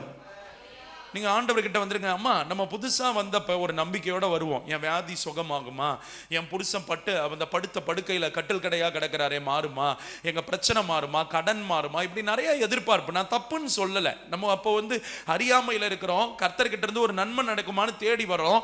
அன்னைக்கும் ஆண்டவராகிய இயேசு கிறிஸ்து ஜீவனோடு உலாவி வந்தப்ப நிறைய பேர், அதாவது மனுஷனா உலாவி வந்தப்ப நிறைய பேர் அவர்கிட்ட நன்மையை பெற்றுக்கொண்டாங்க. நல்லது, நான் இல்லைன்னு சொல்லல. ஆனா ஆண்டவருக்குள்ள புது சிருஷ்டியாய் பிறந்து அவருக்குள்ள வளர்றோமே, அப்படி இருக்கிற நம்ம அவருக்காக மட்டுமே அவர்கிட்ட போகிற பழக்கத்துக்குள்ள வளர்ந்தே தீரணும். ஆமென். நல்லா ஒரு ஆமென். என்ன செய்ய போறோம்? கொஞ்சம் சிந்திங்க. என்ன செய்ய போறோம்? சிஸ்டர், பிரதர், உங்க குடும்பத்தில் இருக்கிற உங்க கணவன், உங்க மனைவி கிட்ட எதிர்பார்ப்பெல்லாம் தூக்கி ஓரம் வச்சுட்டு கர்த்தரை உண்மையா நீங்க எப்படி நேசிக்கிறீங்களோ அது போல நேசிச்சு பாருங்க. உங்க குடும்பம் ஒரு குட்டி பரலோகமாக காணப்படும், ஒரு சின்ன பரலோகம் போல மாறிடும். எதிர்பார்ப்பு இருக்கும் தான். எந்த உறவுல எதிர்பார்ப்பு இருக்காது? யாருக்கிட்ட எதிர்பார்ப்பு இருக்காது? இன்னும் எக்ஸ்சேஞ்ச் எனக்கு இது கிடைக்கணும்ன்ட்டு யாருக்கிட்ட தான் இருக்காது? எல்லாருக்கும் இருக்கும். மனுஷனா மனுஷியா பிறந்தா அதெல்லாம் இருக்கும் தான், அதான் உண்மை. ஆனா அந்த எதிர்பார்ப்பையும் ஜெயித்து அன்பு மேல எழும்பி என்னால என்ன செய்ய முடியுமோ நான் அதை செஞ்சுக்கிட்டு போய்கிட்டே இருக்கிறேன் அப்படின்ட்டு நீங்கள் நானும் நிற்கும் போது கர்த்தர் நிச்சயமா ஆசீர்வதிப்பார். எனக்கும் என் மனைவிக்கும் ஒரு விஷயத்துல அடிக்கடி பிரச்சனை வந்துகிட்டே இருக்கும். நான் ரொம்ப எக்ஸ்பிரசிவான ஆள். என்னுடைய அன்பை நான் வெளிப்படுத்துவேன், வெளியே காண்பிப்பேன். அவளுக்கு காட்ட தெரியாது. சின்ன வயசுலேருந்தே அப்படியே வளர்ந்துட்டா. அப்படியே அன்பை கொடுத்து கொடுத்து கொடுத்து எனக்கு கோபம் வரும். எனக்கு திருப்பி கிடைக்கலையே. காலையில் எழுந்தோடனே போயிட்டு ஒரு சிறு பிள்ளையை அரவணைக்கிறது போல் அரவணைச்சி உச்சந்தலையில் ஒரு முத்தம் கொடுத்து ஆண்டவரே ஆசீர்வதியும் பிரைஸ் தி லார்ட்னு சொல்லி அவளை பிளஸ் பண்ணி ஜெபம் பண்ணி ஒரு ஹக்கு கொடுத்து நான் வர்றது என்னுடைய வழக்கம். ஆனால் அந்த சைடில் இருந்து எனக்கு இது கிடைக்காது. அல்லேலூயாவா? வயிற்றுச்சல்ல பேசின்னு இருக்கிறேன். அல்லேலூயாவா? அந்த பக்கத்துல இருந்து நான் விதைக்கிறேன். ஆனா எனக்கு இந்த அன்பு, நான் என்ன எதிர்பார்ப்பேன்னா, இது போல நான் ஏஞ்சி நான் காலையில வரும்போது அவ பிரைஸ் தி லார்ட் நல்லா தூங்குனீங்களான்னு என்ன ஒரு ஹக் பண்ணி எனக்கு ஒரு சின்ன ஒரு முத்த ஒரு குழந்தை கொடுக்குற மாதிரி உச்சந்தலையிலேயோ கன்னத்திலேயோ கொடுத்துட்டு தட்டி கொடுத்து எனக்கு ஒரு ஜெபம் பண்ணணும்னு எதிர்பார்ப்பேன். ஆனா 2 பிள்ளைய பெத்து போட்டவ 2 பிள்ளைகளும் ஒன்று இப்படி ஓடும் அப்படி ஓடும். காலையில கிளம்பின்னு இருக்கும் போதே ஒரு டிக்கெட் வெளியே ஓடி படியிலேருந்து குதிக்க பார்த்துச்சு. நல்ல வேலையாக 2 சகோதரியில் ஏதோ ஒரு சகோதரியை தூதரம் போல அனுப்பி ஆண்டவர் பிடிச்சிருக்கிறார். கர்த்தருக்கு தோத்திரம். இப்படி அந்த பிள்ளைங்க டென்ஷன்ல இருக்கிறவ, ஆனா இன்னொரு பக்கம் சிறுபிள்ளைத்தனமா நான் என்ன சொல்றேன், ஐயா எனக்கு நீ கொடு அன்பை, எனக்கு அன்பு. அவ சொல்லுவான், எங்க கொஞ்சம் எனக்கு டைம் கொடுங்க, நான் இது எல்லாத்தையுமே மாத்தி. அவன் என் மேல அன்பா இருக்கிறா. ஆனா நான் கொடுக்கிற அந்த அன்பின் எக்ஸ்பிரசிவா இருக்கிற அது எனக்கு கிடைக்காததுனால எனக்கு நிறைய நேரத்தில் என்ன வருது, கோபம். ஆனா ஆண்டவர் சொல்றாரு, ருக்கோ ஜாவோ, கொஞ்சம் பொறுமையாரு, எல்லாம் ஒரு நாள் மாறும். ஆண்டவர் நிச்சயமா நான் உனக்கு அதை மாத்தி தருவேன்னு எனக்கு வாக்கு கொடுத்திருக்கிறனால அந்த நம்பிக்கையோட ஓடிட்டு இருக்கேன். ஜீவா, அதனால அக்காவுக்கு எம்மெல்லாம் அன்பு இல்லைன்னா நினைச்சிடாதீங்க. நிறையா லவ் இருக்குது, புரியுதா? நிறையா இருக்குது. இதை தான் இன்னைக்கு சபையில பேசணும். இன்னைக்கு சபையில நம்ம இதை பேசுறதுக்கு நம்ம யோசிக்கிறோம், பேசவும் விட மாட்டோம். அப்படியே சுவிட்சை போட்டா 2 மாட்டை பிடிச்சி கட்டி விட்டு ஒரு ஏர்ல கட்டி விட்டா வண்டி ஓடுன்னு நினைக்கிறேன். அப்பெல்லாம் ஓடாது. இன்னைக்கு நிறைய வண்டி தடம் புரண்டு போறதுக்கு காரணம் அதுதான். எனக்கு ஆண்டவர் சொல்லி கொடுத்தது, அவன் மூலயமா சொன்னா, எனக்கு கொஞ்சம் டைம் கொடுங்க. You keep on showering your love. உங்க அன்பை நீங்க பொழிஞ்சுக்கிட்டே இருங்க. நான் ஒரு குறிப்பிட்ட காலகட்டத்தில் நான் அதை லேர்ன் பண்ணிக்குவேன், அந்த பழக்கத்தை நான் வளர்த்துக்கிறேன். அப்போ உங்களுக்குள்ள இருக்கிற எதிர்பார்ப்பை விட நான் அதிகமாகவே உங்களை நான் நேசிச்சு உங்களை தட்டி கொடுத்து கொண்டு போறேன்றனால இப்ப அன்பு என்ன பண்ணுதுன்னா சகலத்தையும் தாங்கி கொண்டு இருக்கிறது. ஒரு ஆமென் சொல்லுங்களா? அம்மா மறுபடியும் சொல்றேன், அன்பு இல்லாமல் இல்லை. ஆனா நான் எதிர்பார்க்கிற அன்பு கிடைக்கலன்றப்ப மனத்தாங்கலா இருக்கும்போது கர்த்தர் சொல்றாரு, கொஞ்சம் பொறுமையாரு, எல்லாம் மாறும், மாற்றி நேர்த்தியாய் நடத்துவேன். அல்லேலூயா சொல்லுவீங்களா? உங்க அன்பை கர்த்தர்கிட்ட போய் எக்ஸ்பிரஸ் பண்ணுங்க, வெளிக்காட்டுங்க. ஒரு ஆமென் சொல்லுங்களேன். மனசு தொட்டு சொல்லுங்க. உங்க பிள்ளைங்களை நீங்க கொஞ்சறீங்களா, என் செல்லத்தங்கம், என் புஜ்ஜு, நீங்க என்னுடைய நேசகுமாரத்தி நேசகுமாரன்னு சொல்றீங்கல்ல, அது போல ஆண்டவர்கிட்ட போய் நீங்க கடைசியா கொஞ்சி பேசுனது எப்ப? ஆண்டவரே நீர் பூரண அழகுள்ளவர் அப்பா, சாரோனின் வண்ணமான ரோஜா அப்பா, பள்ளத்தாக்கின் லீலி அப்பா, நீங்க என் நேசர் மறிக்கொழுந்தப்பா, என் நேசர் ஒளிவ மரம்ப்பா, கிச்சிலி மரம்ப்பா, இப்படி நீங்க சிரிச்சு உணர்ந்து சொன்ன நாட்கள் கடைசியா எப்ப? கடமை கடமை கடமை, டியூட்டி லவ், டியூட்டி டியூட்டி, கடமைக்கு கடமைக்கு பேச்சு, கடமைக்கு. நிறைய நேரத்தில் கடைசியா ஒரு சர்வே நான் பார்த்தேன், ஒரு ஆய்வு, ஒரு ரிசர்ச்ல பார்த்தேன். என்னன்னா அநேக குடும்பங்கள்ல இருக்க கணவன் மனைவி உறவு ரொம்ப தூரம் போறது, அந்த பெட்ரையல் துரோகம் நடக்கிறது, இல்ல தோத்து போறது, திருமண வாழ்க்கை தோத்து போறது எங்க தெரியுமா? போனை அடிச்சா கடமைகளை குறித்து மட்டுமே பேசுறது. எதை குறித்து பேசுறது? ஏங்க இன்னைக்கு பிள்ளைக்கு ஃபீஸ் கட்டணும், ஃபீஸ் போட்டு விட்டுருங்க. இன்னைக்கு கேஸ் சிலிண்டர் எடுக்கணும், அது கூகுள் பே பண்ணிடுங்க, கேஸ் புக் பண்ணிடுங்க. ஏமா இன்னைக்கு விருந்தாளி வராங்க, சமைச்சு, இதெல்லாம் ஓகே, எல்லாமே ஓகே, இதெல்லாம் தேவை. உங்க போன், உங்க கான்வர்சேஷன், உங்களுடைய பேச்சு, உங்க குடும்பத்துல, நான் இப்ப கணவன் மனைவிக்கு தெளிவா பேசுறேன், லவ் பண்ற பண்ணி பீடைகளா நான் பேசல. உங்களுடைய அந்த ஒரு போன் கால், உங்களுடைய பேச்சு, அதனுடைய ப்ரொபோர்ஷன், ரேஷியோ, அதனுடைய விகிதம், எத்தனை சதவிகிதம் அன்பான பேச்சு இருக்குது, எத்தனை சதவீதம் கடமையை பத்தி மட்டுமே பேசுறீங்க? 60 வயசுல டிவோர்ஸுக்கு நேரா போறாங்களாம். ஏன் தெரியுமா? ஏன் தெரியுமா? ஆரம்பத்தில் அவங்களுக்குள்ள இருந்த அன்பு, பிள்ளை வந்த பிறகு நிறைய மனைவிமார்கள் பண்ற தப்பு, தாய்மார்கள் பண்ற தப்பு, பிள்ளைக்காக வாழறேன், பிள்ளைக்காக வாழறேன், பிள்ளைக்காக வாழறேன், பிள்ளைக்காக வாழறேன். 60 வயசாகி அந்த பிள்ளை வளர்ந்துரும். பிள்ளை போன பிறகு 2 கீரியும் பூனையுமா முட்டிக்கிட்டு நிற்கும், கீரியும் பாம்புமா, கணவனும் மனைவியும். ஐயா 70 வயசு 65 வயசுல அம்மா டைவர்ஸ் பண்ண போறோம் புருஷனு கணவனை மனைவியன்னு சொல்லிட்டு வந்து நிக்கிற தாய்மார்கள், பெற்றோர்களை, தகப்பன்மார்களை நான் பார்த்துருக்கிறேன் என்னுடைய சின்ன ஊழிய அனுபவத்தில். ஐயா 65 வயசுல என்ன ஐயா டிவோர்ஸ் பண்ண போறீங்கன்னா, இல்ல இவ கூட வாழறதே வேஸ்ட், எனக்கு பிடிக்கல. 65 வயசுல சிந்திச்சு பாருங்க. ஊழியக்காரங்க கூட இந்த வார்த்தையை சொல்லி நான் கேட்டிருக்கிறேன், வேதனையோடு பேசி கேட்டிருக்கேன். பிரச்சனை என்ன தெரியுமா? ஒரு கணவன் மனைவிக்குள்ள அவர்களுக்காக அவர்களை தேடி போற அனுபவம் முடிஞ்சு போச்சு. நான் தேவன் கிட்ட அந்த உறவுல உண்மையா நான் இருந்தா, அவரை தேடுங்கள்னு அவருக்காக அவரை தேடி இருந்தனா, கரெக்டா அந்தந்த உறவுகளுக்கு நான் பகிர்ந்தளிக்க வேண்டிய நேரத்தையும் என்னுடைய அன்பையும் சரியா நான் கொடுப்பேன். குடும்பமும் ஊழியமும் வாழ்க்கையும் கட்டப்படும். இரவும் பகலும் ஓடுறோம். எதுக்கு ஓடுறோம் நான் கேட்குறேன்? பணம் பணம் பணம்னு சாப்பிடுறதுக்கா? பணம் உதவும், பணம் தேவை. பணம் இருக்கிறனால தான் இந்த பொருத்தனை கன்வென்ஷனை ஆண்டவர் கிருபையில் நடத்துகிறோம். ஆமேன்னு சொல்லுவீங்களா? இல்லை பணம் ஏதாவது மரத்தில் காய்க்குதா? பணம் தேவை, பணம் எல்லாத்துக்கும் உதவும். ஆனால் பணம் மட்டுமே வாழ்க்கையாக மாறிடாது. ஒரு ஆமேன்னு சொல்லுங்க, நல்லா ஒரு ஆமேன்னு சொல்லுங்களேன். ஆமாம், வெளி தேசத்தில் உங்கள் கணவர் இருக்கார், நான் அப்படி தான் ஜெபிக்கிறேன். ஆமாம், சீக்கிரம் ஆண்டவர் அங்கே பார்சல் பண்ணி அனுப்பிடணும். ஆமேன்னு சொல்லுங்க. புருஷன் மனைவி என்னைக்குமே ஒன்றா தான் இருக்கணும். ஒரு ஆமேன்னு சொல்லுங்க. ஆமாம், 50 வயசுக்கு மேலே வாழ்க்கை முடிஞ்சிட்டு வந்து இங்கே உட்காந்துட்டு என்ன பண்ண போறீங்க? கிளம்பி போங்க. கொஞ்சம் சேர்த்தாலும் நல்லா ஒரு படி நிறையா சேர்க்குறோம். 25 கிலோ மூட்டை சேர்க்கறத 1/4 கிலோ, அதில் பாதி தான் 5 கிலோ தான் சேருமா? 5 கிலோ ஒன்றா சேர்த்து வச்சு சந்தோஷமாக சாப்பிட்டு திருப்தியாக வாழுங்க, அது போதும். ஏன் ஆமீன் வரமாட்டுது? இருக்க வீடு கொடுத்தாருல, போகிறது கார் கொடுத்தாருல, நல்ல பிள்ளைகளுக்கு ஆசீர்வாதத்தை கொடுத்தாருல, இன்னும் உட்காந்து என்னத்துக்கு 25 வருஷம் அங்கே உட்காந்து ஒட்டகத்தை மேய்க்கணும், அங்கே பாத்ரூமை கழுவணும், இல்லை அங்கே கோடீஸ்வர வேலை கூட ஏன் செய்யணும்? யோசிச்சு பாருங்க ஐயா. இன்னைக்கு நம்ம வாழ்க்கையை இழந்துட்டு இருக்கோம். கடனை அடைச்சாச்சா, வீட்டை கட்டியாச்சா, வண்டியை வாங்கியாச்சா, தொழில் செய்யறதுக்கோ இல்லை வேலை செய்யறதுக்கோ ஏதோ ஒன்று சேர்த்துக்கிட்டு இங்கே வாங்க, இல்லைன்னா அங்கே போங்க. ஆமேன் வராது.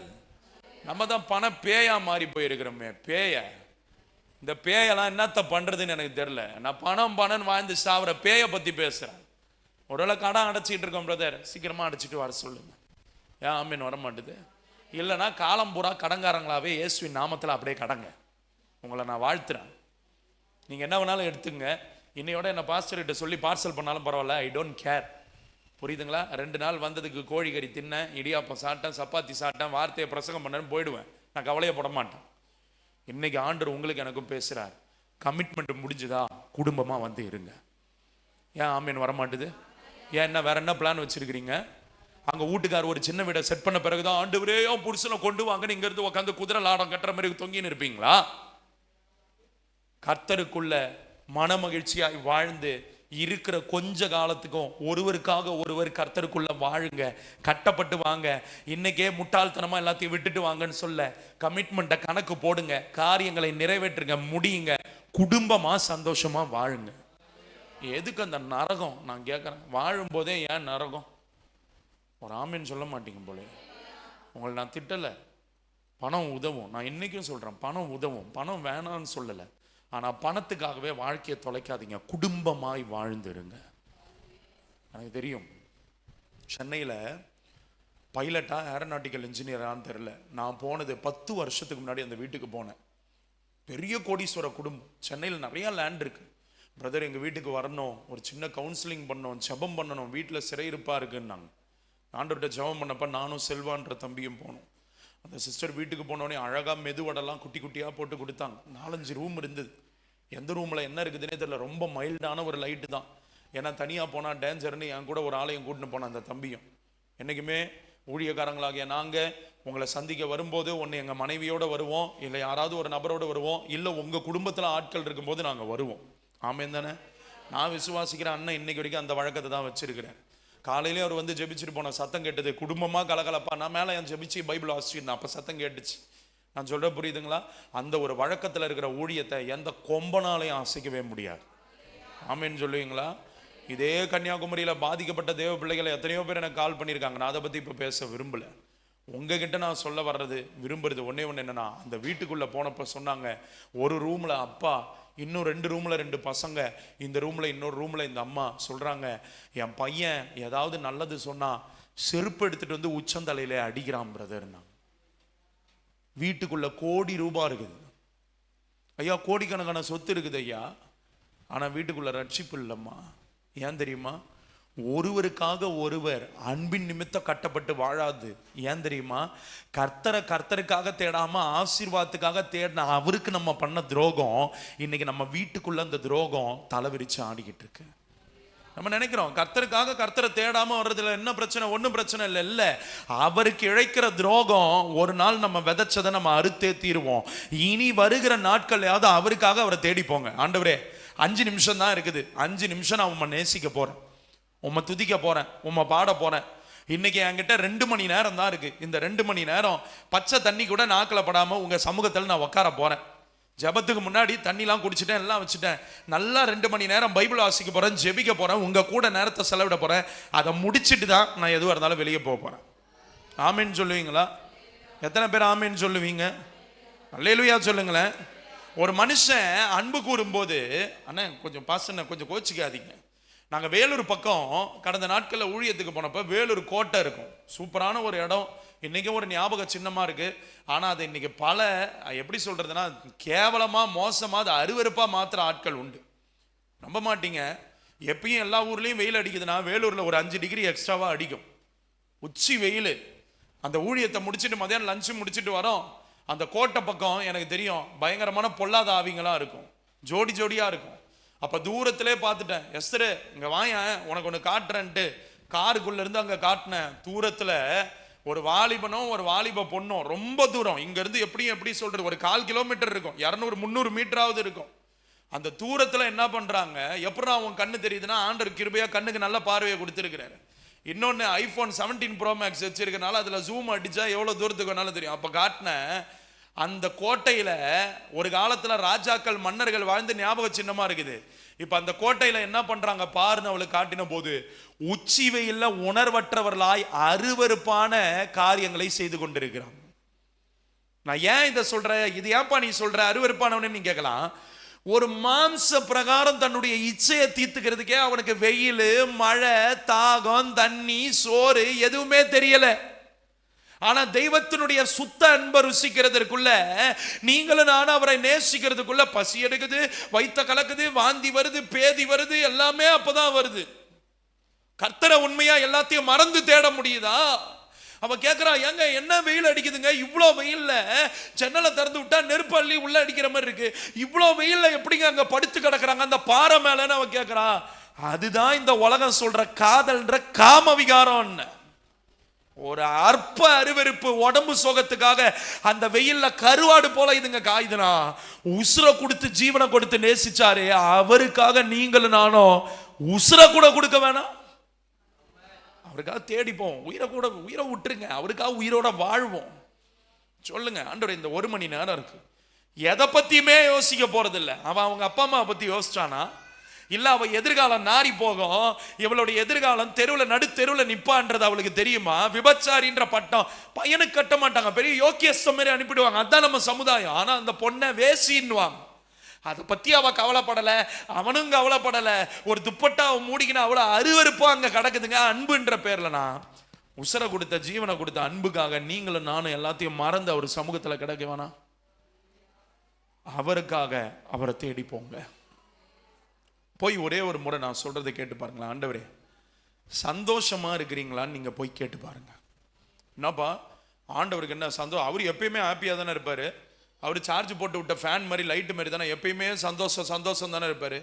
ஒரே ஒரு முறை போயிட்டு இன்னைக்கு நீங்க முடிஞ்ச பிறகு உங்க வீட்டுக்கு போயிட்டு சாப்பிட்டுட்டு முழங்கால் போட்டு தனியா, அப்பா நான் உங்க மகன் வந்திருக்கிறேன், நீங்க உண்மையாவே சந்தோஷமா இருக்கீங்களான்னு போய் கேட்டு பாருங்க.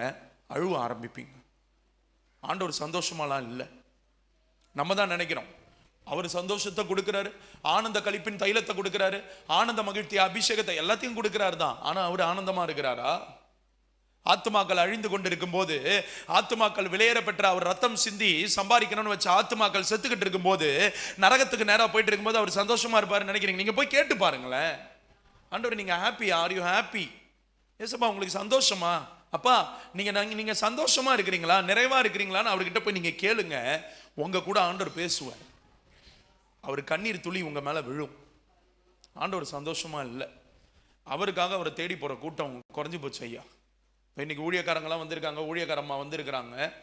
அவங்க அன்னைக்கு அவருக்காக அவரை தேடி போனனால தான் இன்னைக்கு ஊழியக்காரங்க 2 பேர் உள்ள உட்காந்துன்னு இருக்காங்க. நான் சொல்லுற புரியுதா? அவங்களுக்கு ஜால்ரா அடிக்கல, அவங்களுக்கு கூஜா தூக்கல. நான் அன்னைக்கு தியாகமா கர்த்தருக்காக அவரை தேடி போனனால, ஆண்டவருக்காக அவரை தேடி போனனால தான் அவங்களுடைய தலைமுறை இன்னைக்கு கர்த்தருக்காக வந்து நிக்குது. இல்லைன்னா ஓட தெரியாதா? இல்லைன்னா வேலை செய்ய தெரியாதா? ஏன் பிரதர் பொழப்பு நடத்த தெரியாதா? நமக்கு என்ன திறமை இல்லாதவங்களா? 10 பேர்கிட்ட பேசி பொழப்பு நடத்திக்க முடியாதா? எங்களுக்கு மார்க்கெட்டிங் பண்ண தெரியாதா? நீங்க கர்த்தருக்காக கர்த்தரை தேடி போனீங்கன்னா நிச்சயமா சொல்றேன், உங்க சந்ததிக்கு அவர் கேரண்டி கொடுத்துருவார். உன் பிள்ளைய பத்தி நீ கவலைப்படாத, நான் பார்த்துக்கிறேன்னு. ஒரே ஒரு சம்பவத்தை மாத்திரம் உங்ககிட்ட நான் சொல்லி முடிக்க விரும்புகிறேன். ரொம்ப யதார்த்தமா பிராக்டிக்கலாக தான் ஆவியானவர் நடத்திட்டு போற பாதையில் தான் நான் போறேன். இஸ்ரவேல் சபை முழுவதும் கூடி வருது. 5 லட்சம் புருஷர்களை, என்ன கவனி, நான் முக்கியமான காரியத்தை சொல்றேன். 5 லட்சம் ஆண் மக்களை அழகா கரம் பிடித்து ஆண்டவர் ஒரு பிள்ளையை நடத்தி கொண்டு வர்றது போல கொண்டு வர்றார் ஐயா. ஐயா என்ன கவனிங்க ஐயா, அம்மா கவனிங்க. பிள்ளைங்களை விட்டுருங்க. பிள்ளைங்க ஒரு 5 வயசு வரைக்கும் அப்படிதான் இருக்கும், அதுங்களை ஃப்ரீயா விட்டுருங்க, சரிங்களா? நம்ம கர்த்தருடைய வார்த்தையை கூர்ந்து கவனிப்போம். வீட்டில் உட்காந்து செல்போனை நோன்றப்ப புள்ள கத்துறதுக்கு காதில் விழல, இப்போ செய்தி கேட்கும்போது தான் உழுதா? கவனிங்க. 5 லட்சம் புருஷர்கள் இருக்கிற சபை, எல்லாரும் வராங்க. மோசேன்ற ஒரு பெரிய லீடர், அவருக்கு அடுத்து ஜாஷ்வான்ற அடுத்து நெக்ஸ்ட் அப்கமிங் லீடர், அடுத்து ஆண்டவர் எல்லாம் வச்சிட்டு இருக்கார். வரும்போது சபைக்குள்ள ஒரு கள்ள உபதேசி வரான். பிழையாம் பாலாக்குன்ற ஒரு பொல்லாத ஆவி, இவங்க கூட்டமா வந்து நம்ம மேல உழிந்தாலே நம்ம செத்துப்படுவோன்ற பயத்துல தேவ ஜனங்களை பார்த்து வைத்தெரிச்சல். அதனாலதான் ஆண்டவருடைய பிள்ளைகள் வேலை செய்யற ஸ்தலத்திலையும் போகிற இடமெல்லாம் உங்களுக்கு எனக்கும் போராட்டம் வர்றதுக்கு காரணமே அதுதான், பாலாக்கின் ஆவி. அதை சொல்லி பேர் சொல்லியே கட்டி ஜெபிங்க, உங்க வேலையில் இருக்கிற போராட்டத்துக்கு ஆண்டவர் முற்றுப்புள்ளி வைப்பார். பல பிளான், பல பேரை எழுப்புறான். பிழையாம் ஆண்டவருடைய தீர்க்கதரிசி, ஆண்டவருடைய மனுஷன், பெரிய பெரிய ஆளுங்களை அனுப்பி கூலி பொருத்தி கூப்பிடுறான். பாலாக்கு வா, இந்த ஜனங்களை சபிக்கணும்.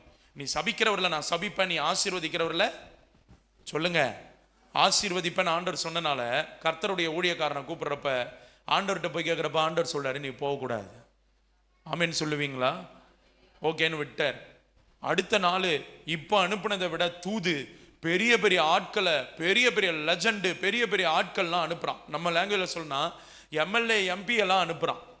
அனுப்பி கொஞ்சம் போய் பேசுன்னொன்னே ஆண்டவர்கிட்ட போய் 2வது தடவை கேட்கிறாரு நான் போலாமான்னொன்னே ஆண்டவர் பார்த்தாரு நீ போன்னிட்டாரு. ஒரு ஆமீன் சொல்லுவீங்களா? அவர் ஒரு முறை சொன்னார்னா போவாதன்னாருன்னா போகக்கூடாது. ஒரு ஆமீன் சொல்லுங்க ஐயா. இல்லை நான் இன்னொரு முறை நான் போய் ஆண்டவர்கிட்ட விசாரிக்கிறேன்னா போன்னு தான் சொல்லுவேன்.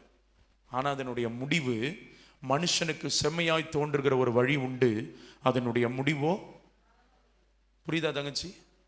புரியலையாம்மா? புரியுதுன்னா இப்படி தலையாட்டு, புரியலைன்னா இப்படி ஆட்டு. புரியுதா?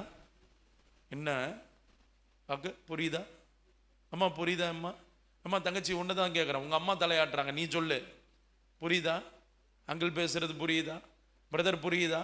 ஆண்டவர் போவாதன்னுட்டார்னா வேணாம், அந்த பிஸ்னஸ் பண்ணாதன்னுட்டார்னா வேணாம், அந்த காரியத்தை செய்யாத, அந்த குடும்பத்தோட சம்பந்தம் பண்ணாதன்னு சொல்லிட்டாருன்னா வேணாம். பத்திரிக்கை அடிச்சிட்டோமே பிரதர் பாஸ்டரு நாங்கள் என்ன பண்ணுவோம், அதெல்லாம் கேட்கக்கூடாது. ஆண்டவர் வேணான்னு சொல்லி மூக்க நுழைச்சா நம்ம நிறுத்துனா நிறுத்தி தான் தீரணும். உடனே ஆமா இப்போ எனக்கு ஆண்டவர் சொல்லிட்டார், நான் கல்யாணம் பண்ணிட்டேன், என் புருஷனை டைவர்ஸ் பண்ண சொல்றாரு, அப்படிலாம் ஆண்டவர் சொல்ல மாட்டார். நான் விஷயத்துக்கு வரேன். கிளம்பி வராரு, சபிக்கணும்னு நிற்கிறப்ப கர்த்தர் ஆசீர்வாத வார்த்தையை தான் போடுறாரு. ஒரு ஆமேன்னு சொல்லுங்களேன். உங்களையும் என்னையும் அழிக்க கூலி பொறுத்தினாலும் அதே வாயாலேயே கர்த்தர் நம்மளை ஆசீர்வதிக்க வைப்பார். புரியலன்னு நினைக்கிறேன் ஐயா. உங்களையும் என்னையும் யாரெல்லாம் அழிக்கணும்னு திட்டமிட்டு உங்களுக்கு எனக்கு விரோதமாக பேசிட்டு இருந்தாங்களோ அதே வாய் உங்களை என்னையும் ஆசீர்வதிக்கிற நாட்களுக்குள்ள வந்துட்டோம். ஒரு ஆமீன்னு சொல்லுங்களேன். வரான், சுற்றி இந்த ஆள் பார்க்குறான், கடைசியாக எல்லாத்தையும் முடிச்சுட்டு ஈசாயின் அடிவேரிலிருந்து ஒரு துளிர்க்கோன்ற மாதிரி தீர்க்க தரிசனமும் சொல்லி ஆண்டவருடைய பிறப்பு வரைக்கும் சொல்லிட்டு போயிட்டான். ஒரு அல்லேலூயா சொல்லுங்களேன். ஆனால் போகிறப்ப பாலாக்குக்கு ஒரே வெறுப்பு. உனக்கு இதுக்கு தான் கூலி கொடுத்தனா, ஊரில் இருக்கிற பெரிய மனுஷன்லாம் அனுப்பி உனக்கு இதுக்கு தான் கூட்டனான்றப்ப கொஞ்சம் இந்த கள்ள போதங்க, இதனாலேயே எனக்கு இந்த கள்ள போதகனில் பார்த்தாலே வெறியா வரும். எப்படி நாய்க்கு சிலர்லாம் வீட்டுக்குள்ள அறியாத ஆள் வரும்போது பல்லன்னு காட்டும் பாருங்க, அது போல எனக்கு நாய்க்கு வர்ற அதே வெறி தான் எனக்கும் வரும். என்ன நீங்க நாயின்னாலும் பரவாயில்ல, எஜமானுக்கு நன்றி உள்ள நாயா இருந்துட்டே செத்து போறேன். நான் சொல்ற புரியுதுங்களா? ஏன் பிரதர் கள்ள போதகரை விட்டுற வேண்டியதான்? உன் வீட்டுக்குள்ள ஒரு கள்ள வந்து உன் பொண்ணையோ உன் பொஞ்சாதியோ கையை பிடிச்சி இழுத்தா பொத்திக்கின்னு தானே இருப்ப. நான் கேட்குறேன், நம்ம ஜெபிப்போம் பிரதர், கர்த்தர் பார்த்துக்குவார் பிரதர், அப்படி தானே சொல்லுவீங்க. செருப்பை கொண்டு அடிக்க மாட்டீங்க. சொல்லுங்கம்மா, ஒரு மாதிரி பார்க்குறீங்க. உங்க வீட்டுக்குள்ள ஒரு கள்ளம் வரும்போது வெட்டருவா எடுத்துட்டு துரத்துறீங்க. ஆனா கர்த்தருடைய வீட்டுக்குள்ள ஒரு கள்ளம் வரும்போது மட்டும் கர்த்தர் பார்த்துக்குவார், நம்ம ஜெபிக்கலான்றீங்க. வெக்கமா இல்லை? எவ்வளவு கேவலமான பிறவி தெரியுமா நம்மளாம். தேவனுடைய வீடு கள்ளர் கொகையாவலாம், ஆனா தான் வீட்டுக்குள்ள ஒரு கள்ளம் வந்துட்டான், கள்ளத்தனம் பண்ணிட்டான் மட்டும் அப்படியே ரத்தம் கொதிக்கும் கொதிக்கும், ரத்தத்தை சுண்ட பண்ணுவார் ஆண்டவர். நான் விஷயத்துக்கு வர்றேன். போறப்ப சொல்றான் இந்த தீர்க்கதரிசி, எப்பா ஒன்றும் இல்லை, இவன்ல தேவன் தெரிஞ்சு கொண்ட ஜனம் என்னால் சபிக்க முடியாது. நீ என்ன பண்ணு, இந்த அம்மோன்னு மோவாபிய ஸ்திரீகள்லாம் இருக்காங்களே, அதுலேயே அழகான பொண்ணெல்லாம் புடி, உன் விக்கிரகத்துக்கு உன் தெய்வத்துக்கு படைச்ச படையல் சாப்பாட்டை கட்டு, 1 சோறு 2 கண்களின் இச்சை. ஆமேன்னு சொல்லுவீங்களா? இன்னைக்கு அநேக தேவ பிள்ளைகள் விழுந்து போற இடம் எது தெரியுமா? 1 வாய் கட்டுப்பாடு, இன்னொன்று கண்ணுக்கு கட்டுப்பாடு, கடிவாடம் இல்லாததான் காரணம். இது 2த்துலையும் வீக்கா இருக்கிற ஆளு கன்ஃபார்மா சொல்லுவேன் இச்சையில விழுவாங்க. சாப்பாட்டுலையும் கண்ணுலையும் கட்டுப்பாடு இல்லாத ஆளு 100% சொல்றேன் விழுந்து போவோம். உங்களை தேடி நாங்கள் ஊழியக்காரங்க வரோன்னா எங்கள் மேலே நீங்கள் அன்பு கூர்ந்து எங்களுக்கு உணவளிக்கிறது நல்லது. ஆனால் எங்களுக்கும் வயிறு உங்கள் அளவுக்கு இருக்கிற அளவு தான் இருக்குன்றத மறந்துடாதீங்க. ஆமேன்னு சொல்லுவீங்களா? வீட்டுக்குள்ள பிள்ளைங்க என்னைக்கு எல்லையை மீறி தீனி திங்குதோ அன்னைக்கே எழுதி கொடுத்துட்றேன், அதனுடைய டீனேஜை தாண்டறப்ப கண்டிப்பாக கண்களின் இச்சையாகிய மாம்ச இச்சை காதலுக்குள்ள பிள்ளைங்க போகும். பட்டினி போட்டு பிள்ளைகளை படிப்பினையை கொடுங்க, பிள்ளைகளுக்கு உபவாசம்னா என்னன்னு கத்து கொடுங்க. அப்பதான் சுய ஒழுக்கம் கட்டுப்பாட்டை கர்த்தருடைய ஆவியானவர் ஆத்மாவில் கொண்டு வருவார். ஒரு ஆமேன்னு சொல்லுவீங்களா? நினைச்ச நேரம்லாம் கொறிக்க கொடுக்கறது, சிப்ஸ் பாக்கெட்டை உடச்சி கொடுக்கறது, பிஸ்கட்டை கொடுக்கறது, சாக்லேட்டை கொடுக்கறது இல்லை இல்லை. எப்போ பசி எடுக்குதோ அப்போதான் உனக்கு நான் தருவேன், அப்போ வயிறார சாப்பிடு. இன்னும் ஆமேன்னு வரமாட்டுது. அமைதியாக இருக்கிறத பார்த்தா பாதி கெட்டு போய் தான் கெடுத்து தான் வச்சுருக்கீங்க போல பிள்ளைய. நான் விஷயத்துக்கு வர்றேன். இவன் இப்படிப்பட்ட ஆலோசனையை கொடுத்துட்டு போறான். ஒன்றும் இல்லை, நீ இச்சைக்கு இடம் கொடுக்க வை, விக்கிரக ஆராதனைக்கு விக்கிரகத்துக்கு படைக்கப்பட்டதை சாப்பிட வை, தன்னால் அவங்க ஆண்டவரே கோவப்பட்டு இவங்க கதையை முடிச்சு விட்டுருவாருன்னொன்னே 24,000 பேர் அந்த சபைக்குள்ள சாவுறாங்க. எத்தனை ஆயிரம்? பேசு தங்கச்சி. நம்ம யாரோ ஒருவர் பண்ணுற தப்பு ஆண்டவருக்குள்ள நம்ம உண்மையா இல்லாம சபையா இருக்கட்டும் குடும்பமா இருக்கட்டும் நம்ம செய்கிற தவறு மொத்த சபையையும் குடும்பத்தையுமே பாதிக்கும். ஆமேன் வராது. ஒரு வீட்டில் ஒரு நபர் தவறான காரியத்துக்குள்ள நம்ம இருந்தாலும் சாத்தானுக்கு வாசலை திறந்து கொடுக்கிறோம், கண்டிப்பா சாத்தான் உள்ள வருவான், தொடுவான். ஒரு ஆமேன் சொல்லுங்களேன், நல்ல ஒரு ஆமேன் சொல்லுங்களேன். இதுதான் யதார்த்தம். இப்படி அந்த பிழையாம் சொல்லிட்டு போன பிறகு 24,000 பேர் சாவுறாங்க. மோசேயாவும் யோசுவான்கிற ஒரு தேவ மனுஷனும் கதறிக்கிட்டு இருக்காங்க, அழுகுறாங்க. ஐயோ ஆண்டவரே, பிணங்கள் விழுதே. ஏன் ஏன் ஏன்? ஒரு வாலிபன் என்ன பண்றானா, இன்னொரு வாலிப மகளை கூட்டி கொண்டு போய் கூடாரத்துல விபச்சாரம் பண்றதுக்கு தன் சகோதரனுக்கு ஆல் ரெடி பண்ணி கொடுக்கிறான் சபைக்குள்ள. அதனுடைய விளைவு என்ன தெரியுமா? 24,000 பேர் செத்து போறாங்க. 24,000 பேர் செத்து கொண்டிருக்கும் போது அந்த டெத் கண்டினியூ ஆயிட்டு இருக்கு. சாவை நிறுத்த முடியல, சாபத்தை நிறுத்த முடியல. சபையில மோசே அழுது கொண்டிருக்கார், என்ன செய்யறதுன்னு தெரியல. யோசுவா அழுது கொண்டிருக்கிறார். அந்த நேரத்துல தான் கர்த்தருக்காக எல்லாரும், அவர்கள் எல்லாரும் வாழ்ந்து கொண்டிருந்தவங்க தான், ஆனா கர்த்தருக்காக என் ஜீவனையும் நான் பொருட்டா நான் மதிக்க மாட்டேன்னு எழும்பி பினேகாஸ் என்கிற ஒரு வாலிபன், ஆசாரியனாகிய ஆரோனுடைய சந்ததியில வந்த ஒரு வாலிபன், தன்னுடைய கூர்மையாக்கப்பட்ட ஈட்டி எடுத்துக்கொண்டு போய் அந்த விபச்சாரம் நடக்கிற, என்ன கவனிங்க தேவ பிள்ளைகளே, அந்த பாவம் தலைவிரித்து ஆடிக்கொண்டிருக்கிற வாதையை கொண்டு வந்து கொண்டிருக்கிற அந்த ஆணி வேராகி இருக்கிற ஆரம்ப புள்ளியா இருக்கிற அந்த கூடாரத்துல விபச்சாரம் பண்ணி கொண்டிருந்த அந்த இஸ்ரவேல் வாலிபனையும் அந்த இன்னொரு புறஜ் மார்க்கத்தில் இருந்த அந்த வாலிப மகளையும் உருவ சேர்த்து ஒரே தாய் குத்தினான். வாதை நின்று போனது.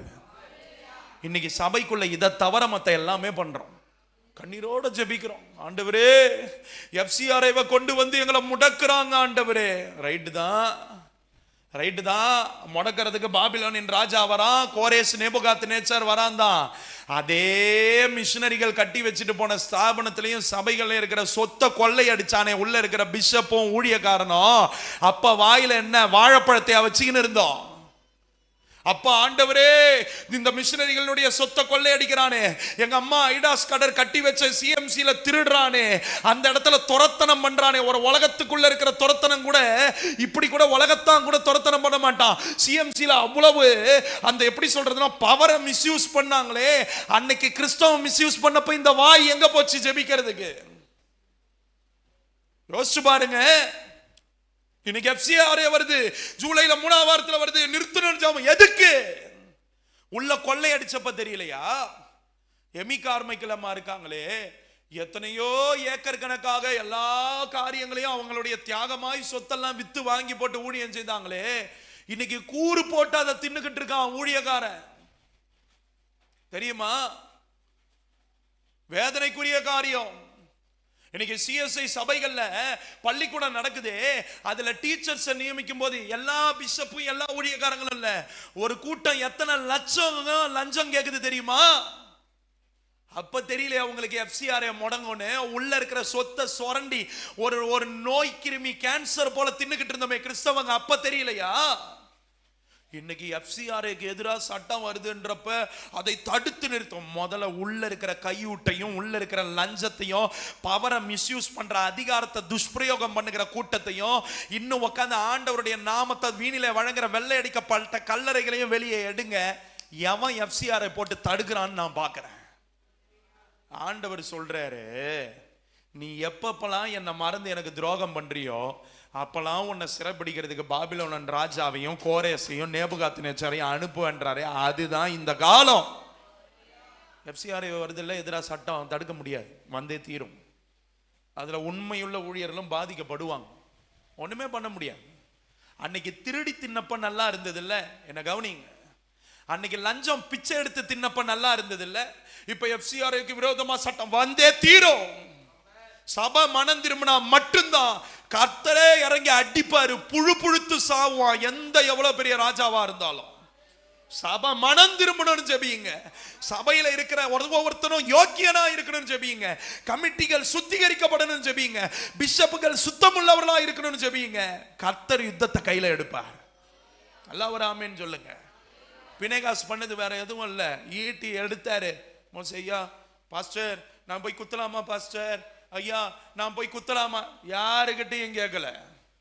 அவருக்காக வாழ்ந்து கொண்டிருக்கிற ஜீவன், நான் அவரை தேடி வந்தவன். அவருக்காக எனக்கு யாரும் சொல்லணும்ல, ஆவியானவர் சகல சத்தியத்துக்குள்ளே என்னை வழி நடத்துவார்னு ஈட்டி எடுத்துட்டு போனாரு. விபச்சாரம் பண்றப்பா என்ன அருமையான ஒரு காட்சின்ல உருவ குத்துனாரு. அந்த நொடி வாத நின்னு போய் மொத்த ஜனங்களும் விடுதலை ஆச்சு. குத்து வாங்கின ஆள் எப்படிப்பட்ட ஆள் தெரியுமா? இஸ்ரவேல்ல இருக்கிறதுல பிரின்ஸ்னு சொல்லுவாங்க தெரியுமா? ராஜாவுக்கு அடுத்த கட்டத்தில் இருக்கிற அடுத்த கட்ட இளவரசர்கள்னு சொல்லுவாங்க, தலைவர்கள்னு வாங்கல. குத்து வாங்கினவன் இஸ்ரவேல்னு இருக்கிற பிரபுவினுடைய மகன். ஒரு ஆமேன்னு சொல்லுவீங்களா? புரியுற மாதிரி சொல்றேன். MP மவனை குத்திட்டு வந்திருக்கிறார். எப்படி?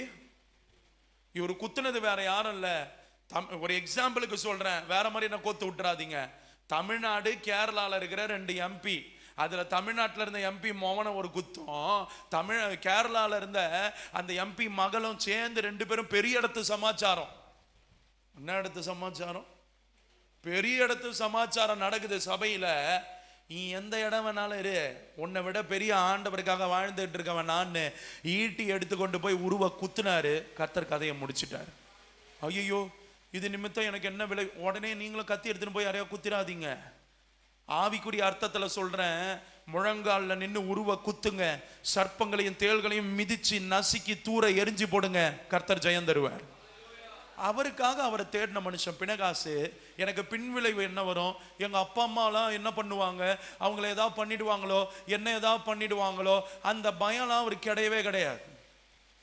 எங்க அம்மாவுக்கு நான் இப்படி பிரசங்கம் பண்றதெல்லாம் பிடிக்காதுமா ஐயா, பயப்படுவாங்க. டே உனக்கு 2 பொன் புள்ள, நாங்களாம் இங்க இருக்கிறோம், நீ பாட்டுன்னு பேசுற, நீ யாருக்குமே பயப்பட மாட்டற, உனக்கு ஏதாவது ஆயிட்டா நாங்களாம் என்ன பண்ணுவோம்? பிச்சை எடுங்க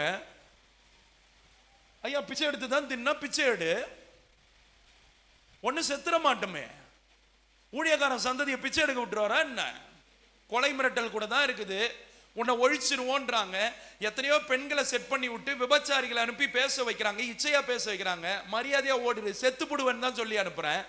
என்னென்னமோ தான் பண்ணி பார்க்குறாங்க, மந்திரம் சூனியெல்லாம் வச்சுப்பாங்க. ஒன்றும் நடக்கலையே. கர்த்தருக்காக நான் வாழ்கிறேன், கர்த்தருக்கு முன்பாக நான் நிற்கிறேன்னு எந்தெந்த தேவ பிள்ளைகள்லாம் அவரை முன்னாடி வச்சிருக்கிறாங்களோ எதை பத்தியுமே பயப்பட வேணாம். அல்லேலூயா. நான் தெளிவா சொல்றேன். அம்மா நீ எனக்கு இடரலா இருக்கிற, இப்படிதான் பேசுவேன், அவர் சொன்னனால தான் பேசுறேன். என் பொழப்பில்லை. இப்படி பேசி பேசி ஊழியத்தை இழந்து போற சூழ்நிலை வேணாலும் வரலாம். அவர் என் மேல வச்ச அழைப்பை நான் யாருக்காகவும் இழக்க விரும்பல. ஒரு ஆமீன் சொல்லுவீங்களா? என்ன பேசுவாங்க, போயினே இருப்பாங்க. I don't care. என் கூட வர்ற, என் கூடவே இருக்கிற கர்த்தரை பத்தி தான் எனக்கு கவலை. இன்னைக்கு நான் பிரசங்கம் பண்ணி விட்டு போயிட்டு சாப்பாட்டில் கையை வைக்கிறேன் தெரியுமா? அந்த சாப்பாடு செரிக்கணும்னா அவர் என் கூட இருக்கணும். அந்த ஆகாரத்துலேருந்து நியூட்ரிஷன்ஸ், எனக்குள்ள அந்த சத்துக்கள் பிரிஞ்சு என் ரத்தத்தில் போய் என் உடம்புல போய் சேரணும்னா அவர் கூட நான் இருக்கணும். ஆமேன்னு சொல்லுவீங்களா? நான் படுத்து தூங்கி நிம்மதியாக எழுந்திருக்கணும்னா அவர் கூட நான் இருக்கணும். என் மனைவி மக்களோட நான் சந்தோஷமாக வாழணும். பிரயாணத்தில் 500-600 கிலோமீட்டரு ஒரு பிள்ளை என் மடியிலையும் இன்னொரு பிள்ளைய அவள் மடியிலையும் போட்டுட்டு அத்தனை கிலோமீட்டர்னு அங்கே ட்ராவல் பண்ணிட்டு பத்திரமா வரணும்னா கர்த்தர் என் கூட இருக்கணும்.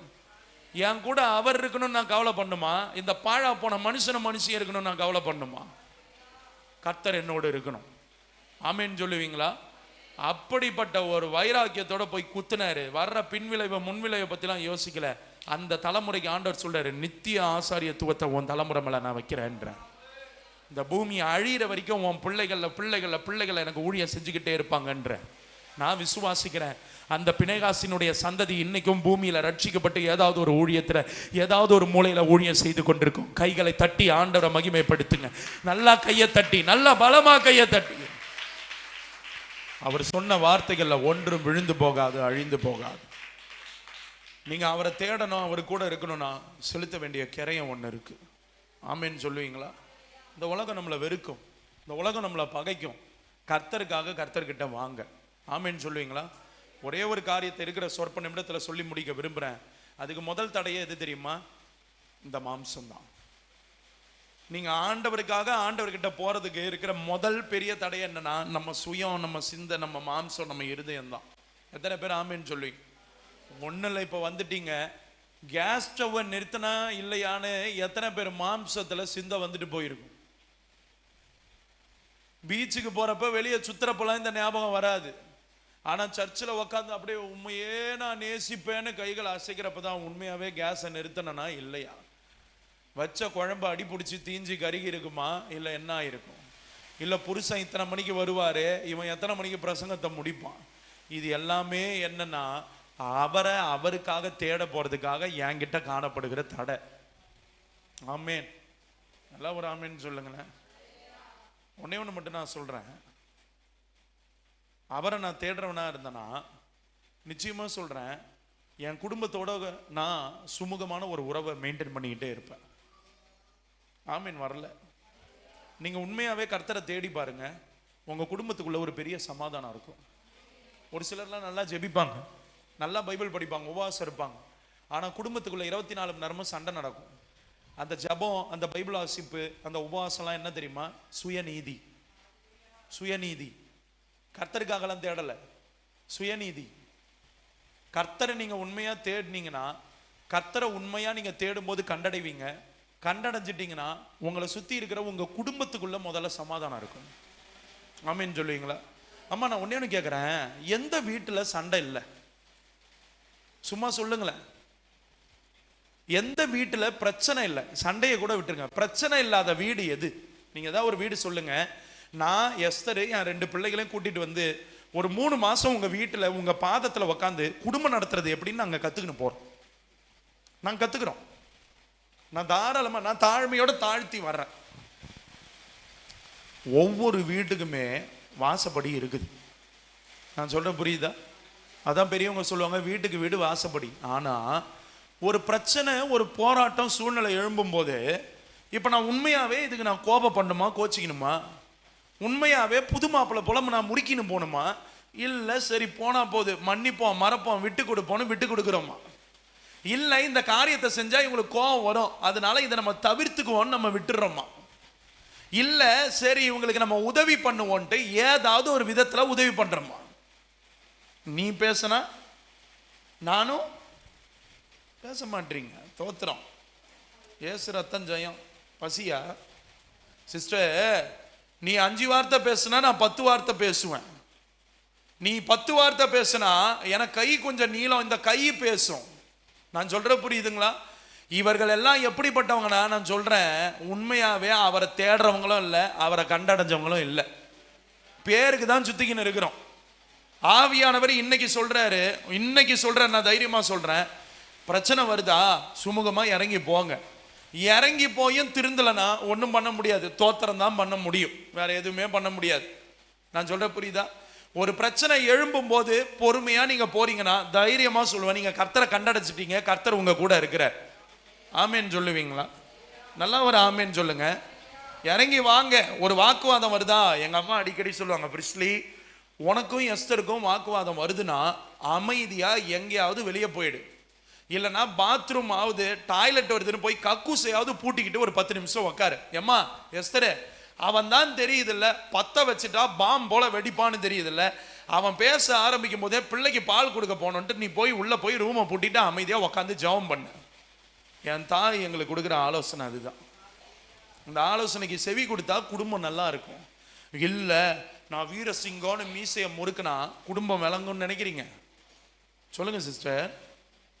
நான் கர்த்தரை உண்மையாவே தேடுற அந்த ஒரு இருதயம், அவருக்காக அவரை தேடுற இருதயம் இருந்ததுன்னா அவரை என்ன விரும்புகிறாரோ அதை நான் இந்த பூமியில் செயல்படுத்துவேன். ஒன்றும் பெருசு, ஒன்றும் பிரச்சனைலாம் இல்லை, போய் ஒப்புரவு ஆகுங்க. பிரச்சனையோடு வந்தீங்களா, சாரி மன்னிச்சிருங்க, இனிமேல் பொறுமையாக இருக்கிறதுக்கு நான் முற்படுறேன்.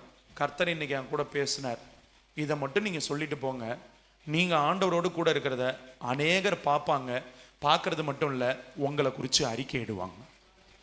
ஒரே ஒரு சாட்சியை மட்டும் சொல்லி முடிக்கிறேன். நடந்த ஒரு சம்பவம், திருப்பூரில் டிஜிசி சர்ச்சில் கடந்த வாரம் ஊழியத்துக்கு போயிருந்தேன். அப்போ முதல் நாள்ல இருந்தே ஆவியானவர் பேசிக்கிட்டு இருந்தார். மரித்த லாசரு வெளியே வான்ற ஒரு செய்தி. இன்னைக்கு எதில் நம்ம மரிச்சு போயிருக்கிறோம், எந்த பாவத்தில் மரிச்சு போயிருக்கிறோம்னு முதல் நாள் பேசுகிறப்ப அந்த சபையில் கீபோர்டு வாசித்து செயல்படுற ஒரு ஆக்டிவான, ஒரு வண்டர்ஃபுல்லான, ஒரு திறமை மிகுந்த ஒரு வாலிபன். எப்படி இப்போ ஜீவா கல்யாணம் ஆயிடுச்சா? இல்லை சீக்கிரத்தில் ஆண்டர் பண்ணி வைப்பார். வேறு ஏதாவது கமிட்மெண்ட் இருக்குதா ஜீவா? எங்கேயோ கமிட் ஆகிருக்கிறீங்களா? இல்லை அப்படி எதாவது இருந்ததுன்னா இயேசுவின் நாமத்தில் இன்றைக்கே பிரேக்கப் ஆகட்டும். ஆமேன்னு சொல்லுங்க ஜீவா.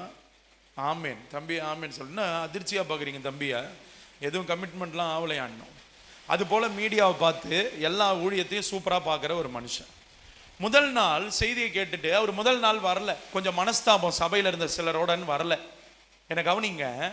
அப்போ வீட்டில் இருந்து இருக்கிறப்ப அவங்க அம்மா சொன்னாராண்டே, மரித்த லாசரு பாவத்தில் மரிச்சிருந்தாராம், கோபத்தில் மரிச்சிருந்தாராம், இப்படிலாம் இருந்த லாசரு வெளியே வந்தாராம், ஆண்டவர் அவர் வெளியே வான்னு கூட்டிகிட்டு வந்தாராண்டா, அதனால நீ வாடா இந்த செய்தியை கேளுன்னொடனே அவருக்கு சுருன்னு கோவம் வந்துதான். அப்படின்னா நான் செத்து போன லாசரு வான்னு கேட்டாராம். எப்படியான அப்படின்னா நான் செத்த போனோன்றீங்களா? மகனே அப்படிலாம் நினைக்காதரா, அந்த செய்தி யூடியூப்ல இருக்கவங்க கொஞ்சம் போட்டு கேள்டான்னொடனே உட்காந்து ஒரு 1.5 மணி நேரம் 1 மணி நேரம் அந்த பிரதர் கேட்டாராம். கேட்கும்போது ஆவியானவர் இருதயத்தில் குத்தப்பட்டவர்களாய் ஆவியானவர் இருதயத்தில் பேசி அவர் சொன்னாராம், என் ஈகோவில் நான் செத்து போயிருந்தேன், இன்னைக்கு அந்த பெருமையை கொன்னுட்டு நான் அதை விட்டு எழும்பி வரேன்னு அடுத்த நாள் ஆராதனைக்கு சபையில் வந்து அந்த வாலிபன் நின்னார். இன்னும் முடியல. நடந்தது என்ன தெரியுமா? அவங்களுடைய சொந்த மாமா, அக்கா வீட்டுக்கார் எல்லாரும் அங்கே இருக்கிறாங்க. ஒரே சபை, 2 பேரும் பிரிஞ்சிருந்தாங்க. மாமா வர்ஷிப் பண்ணுவார், ஒரு கீபோர்டு வாசிப்பார், ஆனால் 2 பேரும் பேசிக்க மாட்டாங்க. இப்படி இருந்தது. ஆனால் வந்து அந்த நாளும் செய்தியை கேட்டுட்டு என் பிள்ளைகளுக்கு போலியோ சொட்டு மருந்து போடணும்னு போனப்ப அவங்களும் புறப்பட்டு வந்து பிள்ளைகளுக்கும் சொட்டு மருந்து போட்டுட்டு நேராக மாமா வீட்டுக்கு போயிட்டு சமாதானமாகி அங்கே கூழோ கஞ்சோ கறியோ மீனோ அதை சாப்பிட்டுட்டு ஒப்புரவாகி அந்த 2 குடும்பங்களும் கர்த்தருடைய வார்த்தையை கேட்டு இணக்கமானது, ஆசீர்வதிக்கப்பட்டு இன்னைக்கு அந்த சபையில் சாட்சியாக நிற்குது. அந்த தம்பி என்கிட்ட சொன்னது, அண்ணே நான் கர்த்தரை தேடினேன், கர்த்தருடைய வார்த்தையின் மூலியமா அவர் உங்க மூலியமா என்கிட்ட இடைப்பட்டாரு, என்னோடு கூட அவர் பேசினாரு, இன்னைக்கு உடஞ்சு போயிருந்த எங்க 2 குடும்பம் இன்னைக்கு ஒரே குடும்பமா மாறி இருக்கு. இதுதான் கர்த்தரை தேடுகிறவர்களுடைய அடையாளம். இன்னைக்கு சொல்லுங்க, கர்த்தரை உண்மையா தேட போறீங்களா, இல்ல பேருக்காக தேடிட்டு ரிட்டர்ன் வீட்டுக்கு போக போறீங்களா? சொல்லுங்க. இன்னைக்கு மாலையில எப்படிலாம் தேடணும், அவரை தேடும் போது நமக்கு என்னென்ன ரிவார்டு கிடைக்கும், அவரை தேடுறதுனால வர்ற ஆசீர்வாதங்கள், அவரை தேடி வந்ததுனால மற்றவர்களுக்கு என்ன நன்மை நடக்கும், எனக்கு என்ன நடக்கும்ன்றத விலாவரியா கர்த்தருக்கு சித்தமானால் ஜீவனோடு இருப்போமானால் வருகை தாமதிச்சா இன்னைக்கு மாலையில தியானிக்கலாம். இப்ப கர்த்தருக்காக கர்த்தரை தேடணும்ன்ற வார்த்தை எத்தனை பேருக்கு பிரயோஜனமா இருந்தது? பைபிளை படிக்கிறது யாருக்காக படிக்கணும்? தாத்தா பாஸ்டரு, அப்பா பாஸ்டரு, மாமா பாஸ்டரு, அவங்க பாஸ்டரு, எங்க அம்மா ஊழியக்காரின்னு திறக்கக்கூடாது. அவருக்காக நான் பைபிளை திறக்கணும். ஆமேன்னு சொல்லுவீங்களா? நான் செய்யற ஊழியம் யாருக்காக? எனக்காக இல்ல, அவருக்காக. என் குடும்பத்துல நான் கட்டி எழுப்புறீங்களே பெண்கள், நீங்க உங்க குடும்பத்தை கட்டுறீங்களே, அது யாருக்காக? ஐயோ என் மாமி பாப்பாலோ என் ஆண்டி பாப்பாலோ, ஆண்டி பார்த்துட்டு ஏதாவது சொல்ல இல்லை, கர்த்தருக்காக நான் இந்த வீட்டை பொறுப்பா பார்த்துக்கிறேன். ஆமேன்னு சொல்லுவீங்களா? ஐயா உங்க குடும்பத்தில் இருக்கிற உங்க வீட்டில் இருக்கிறவங்கள நீங்க நேசிக்க போறது யாருக்காக? அவருக்காக நீங்க உங்க குடும்பத்தை நேசிக்க போறீங்க. அல்லேலூயா.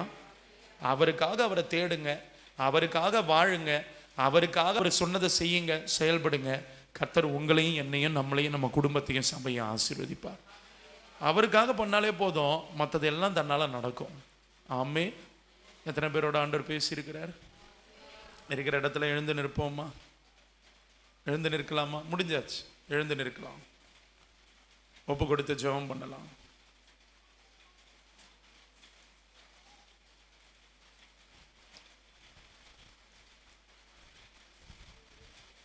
ஜீசஸ். எல்லாரும் எழுந்து நின்று கண்களை மூடுங்க, கண்களை மூடுங்க. அவருக்காக அவரை தேடணும்.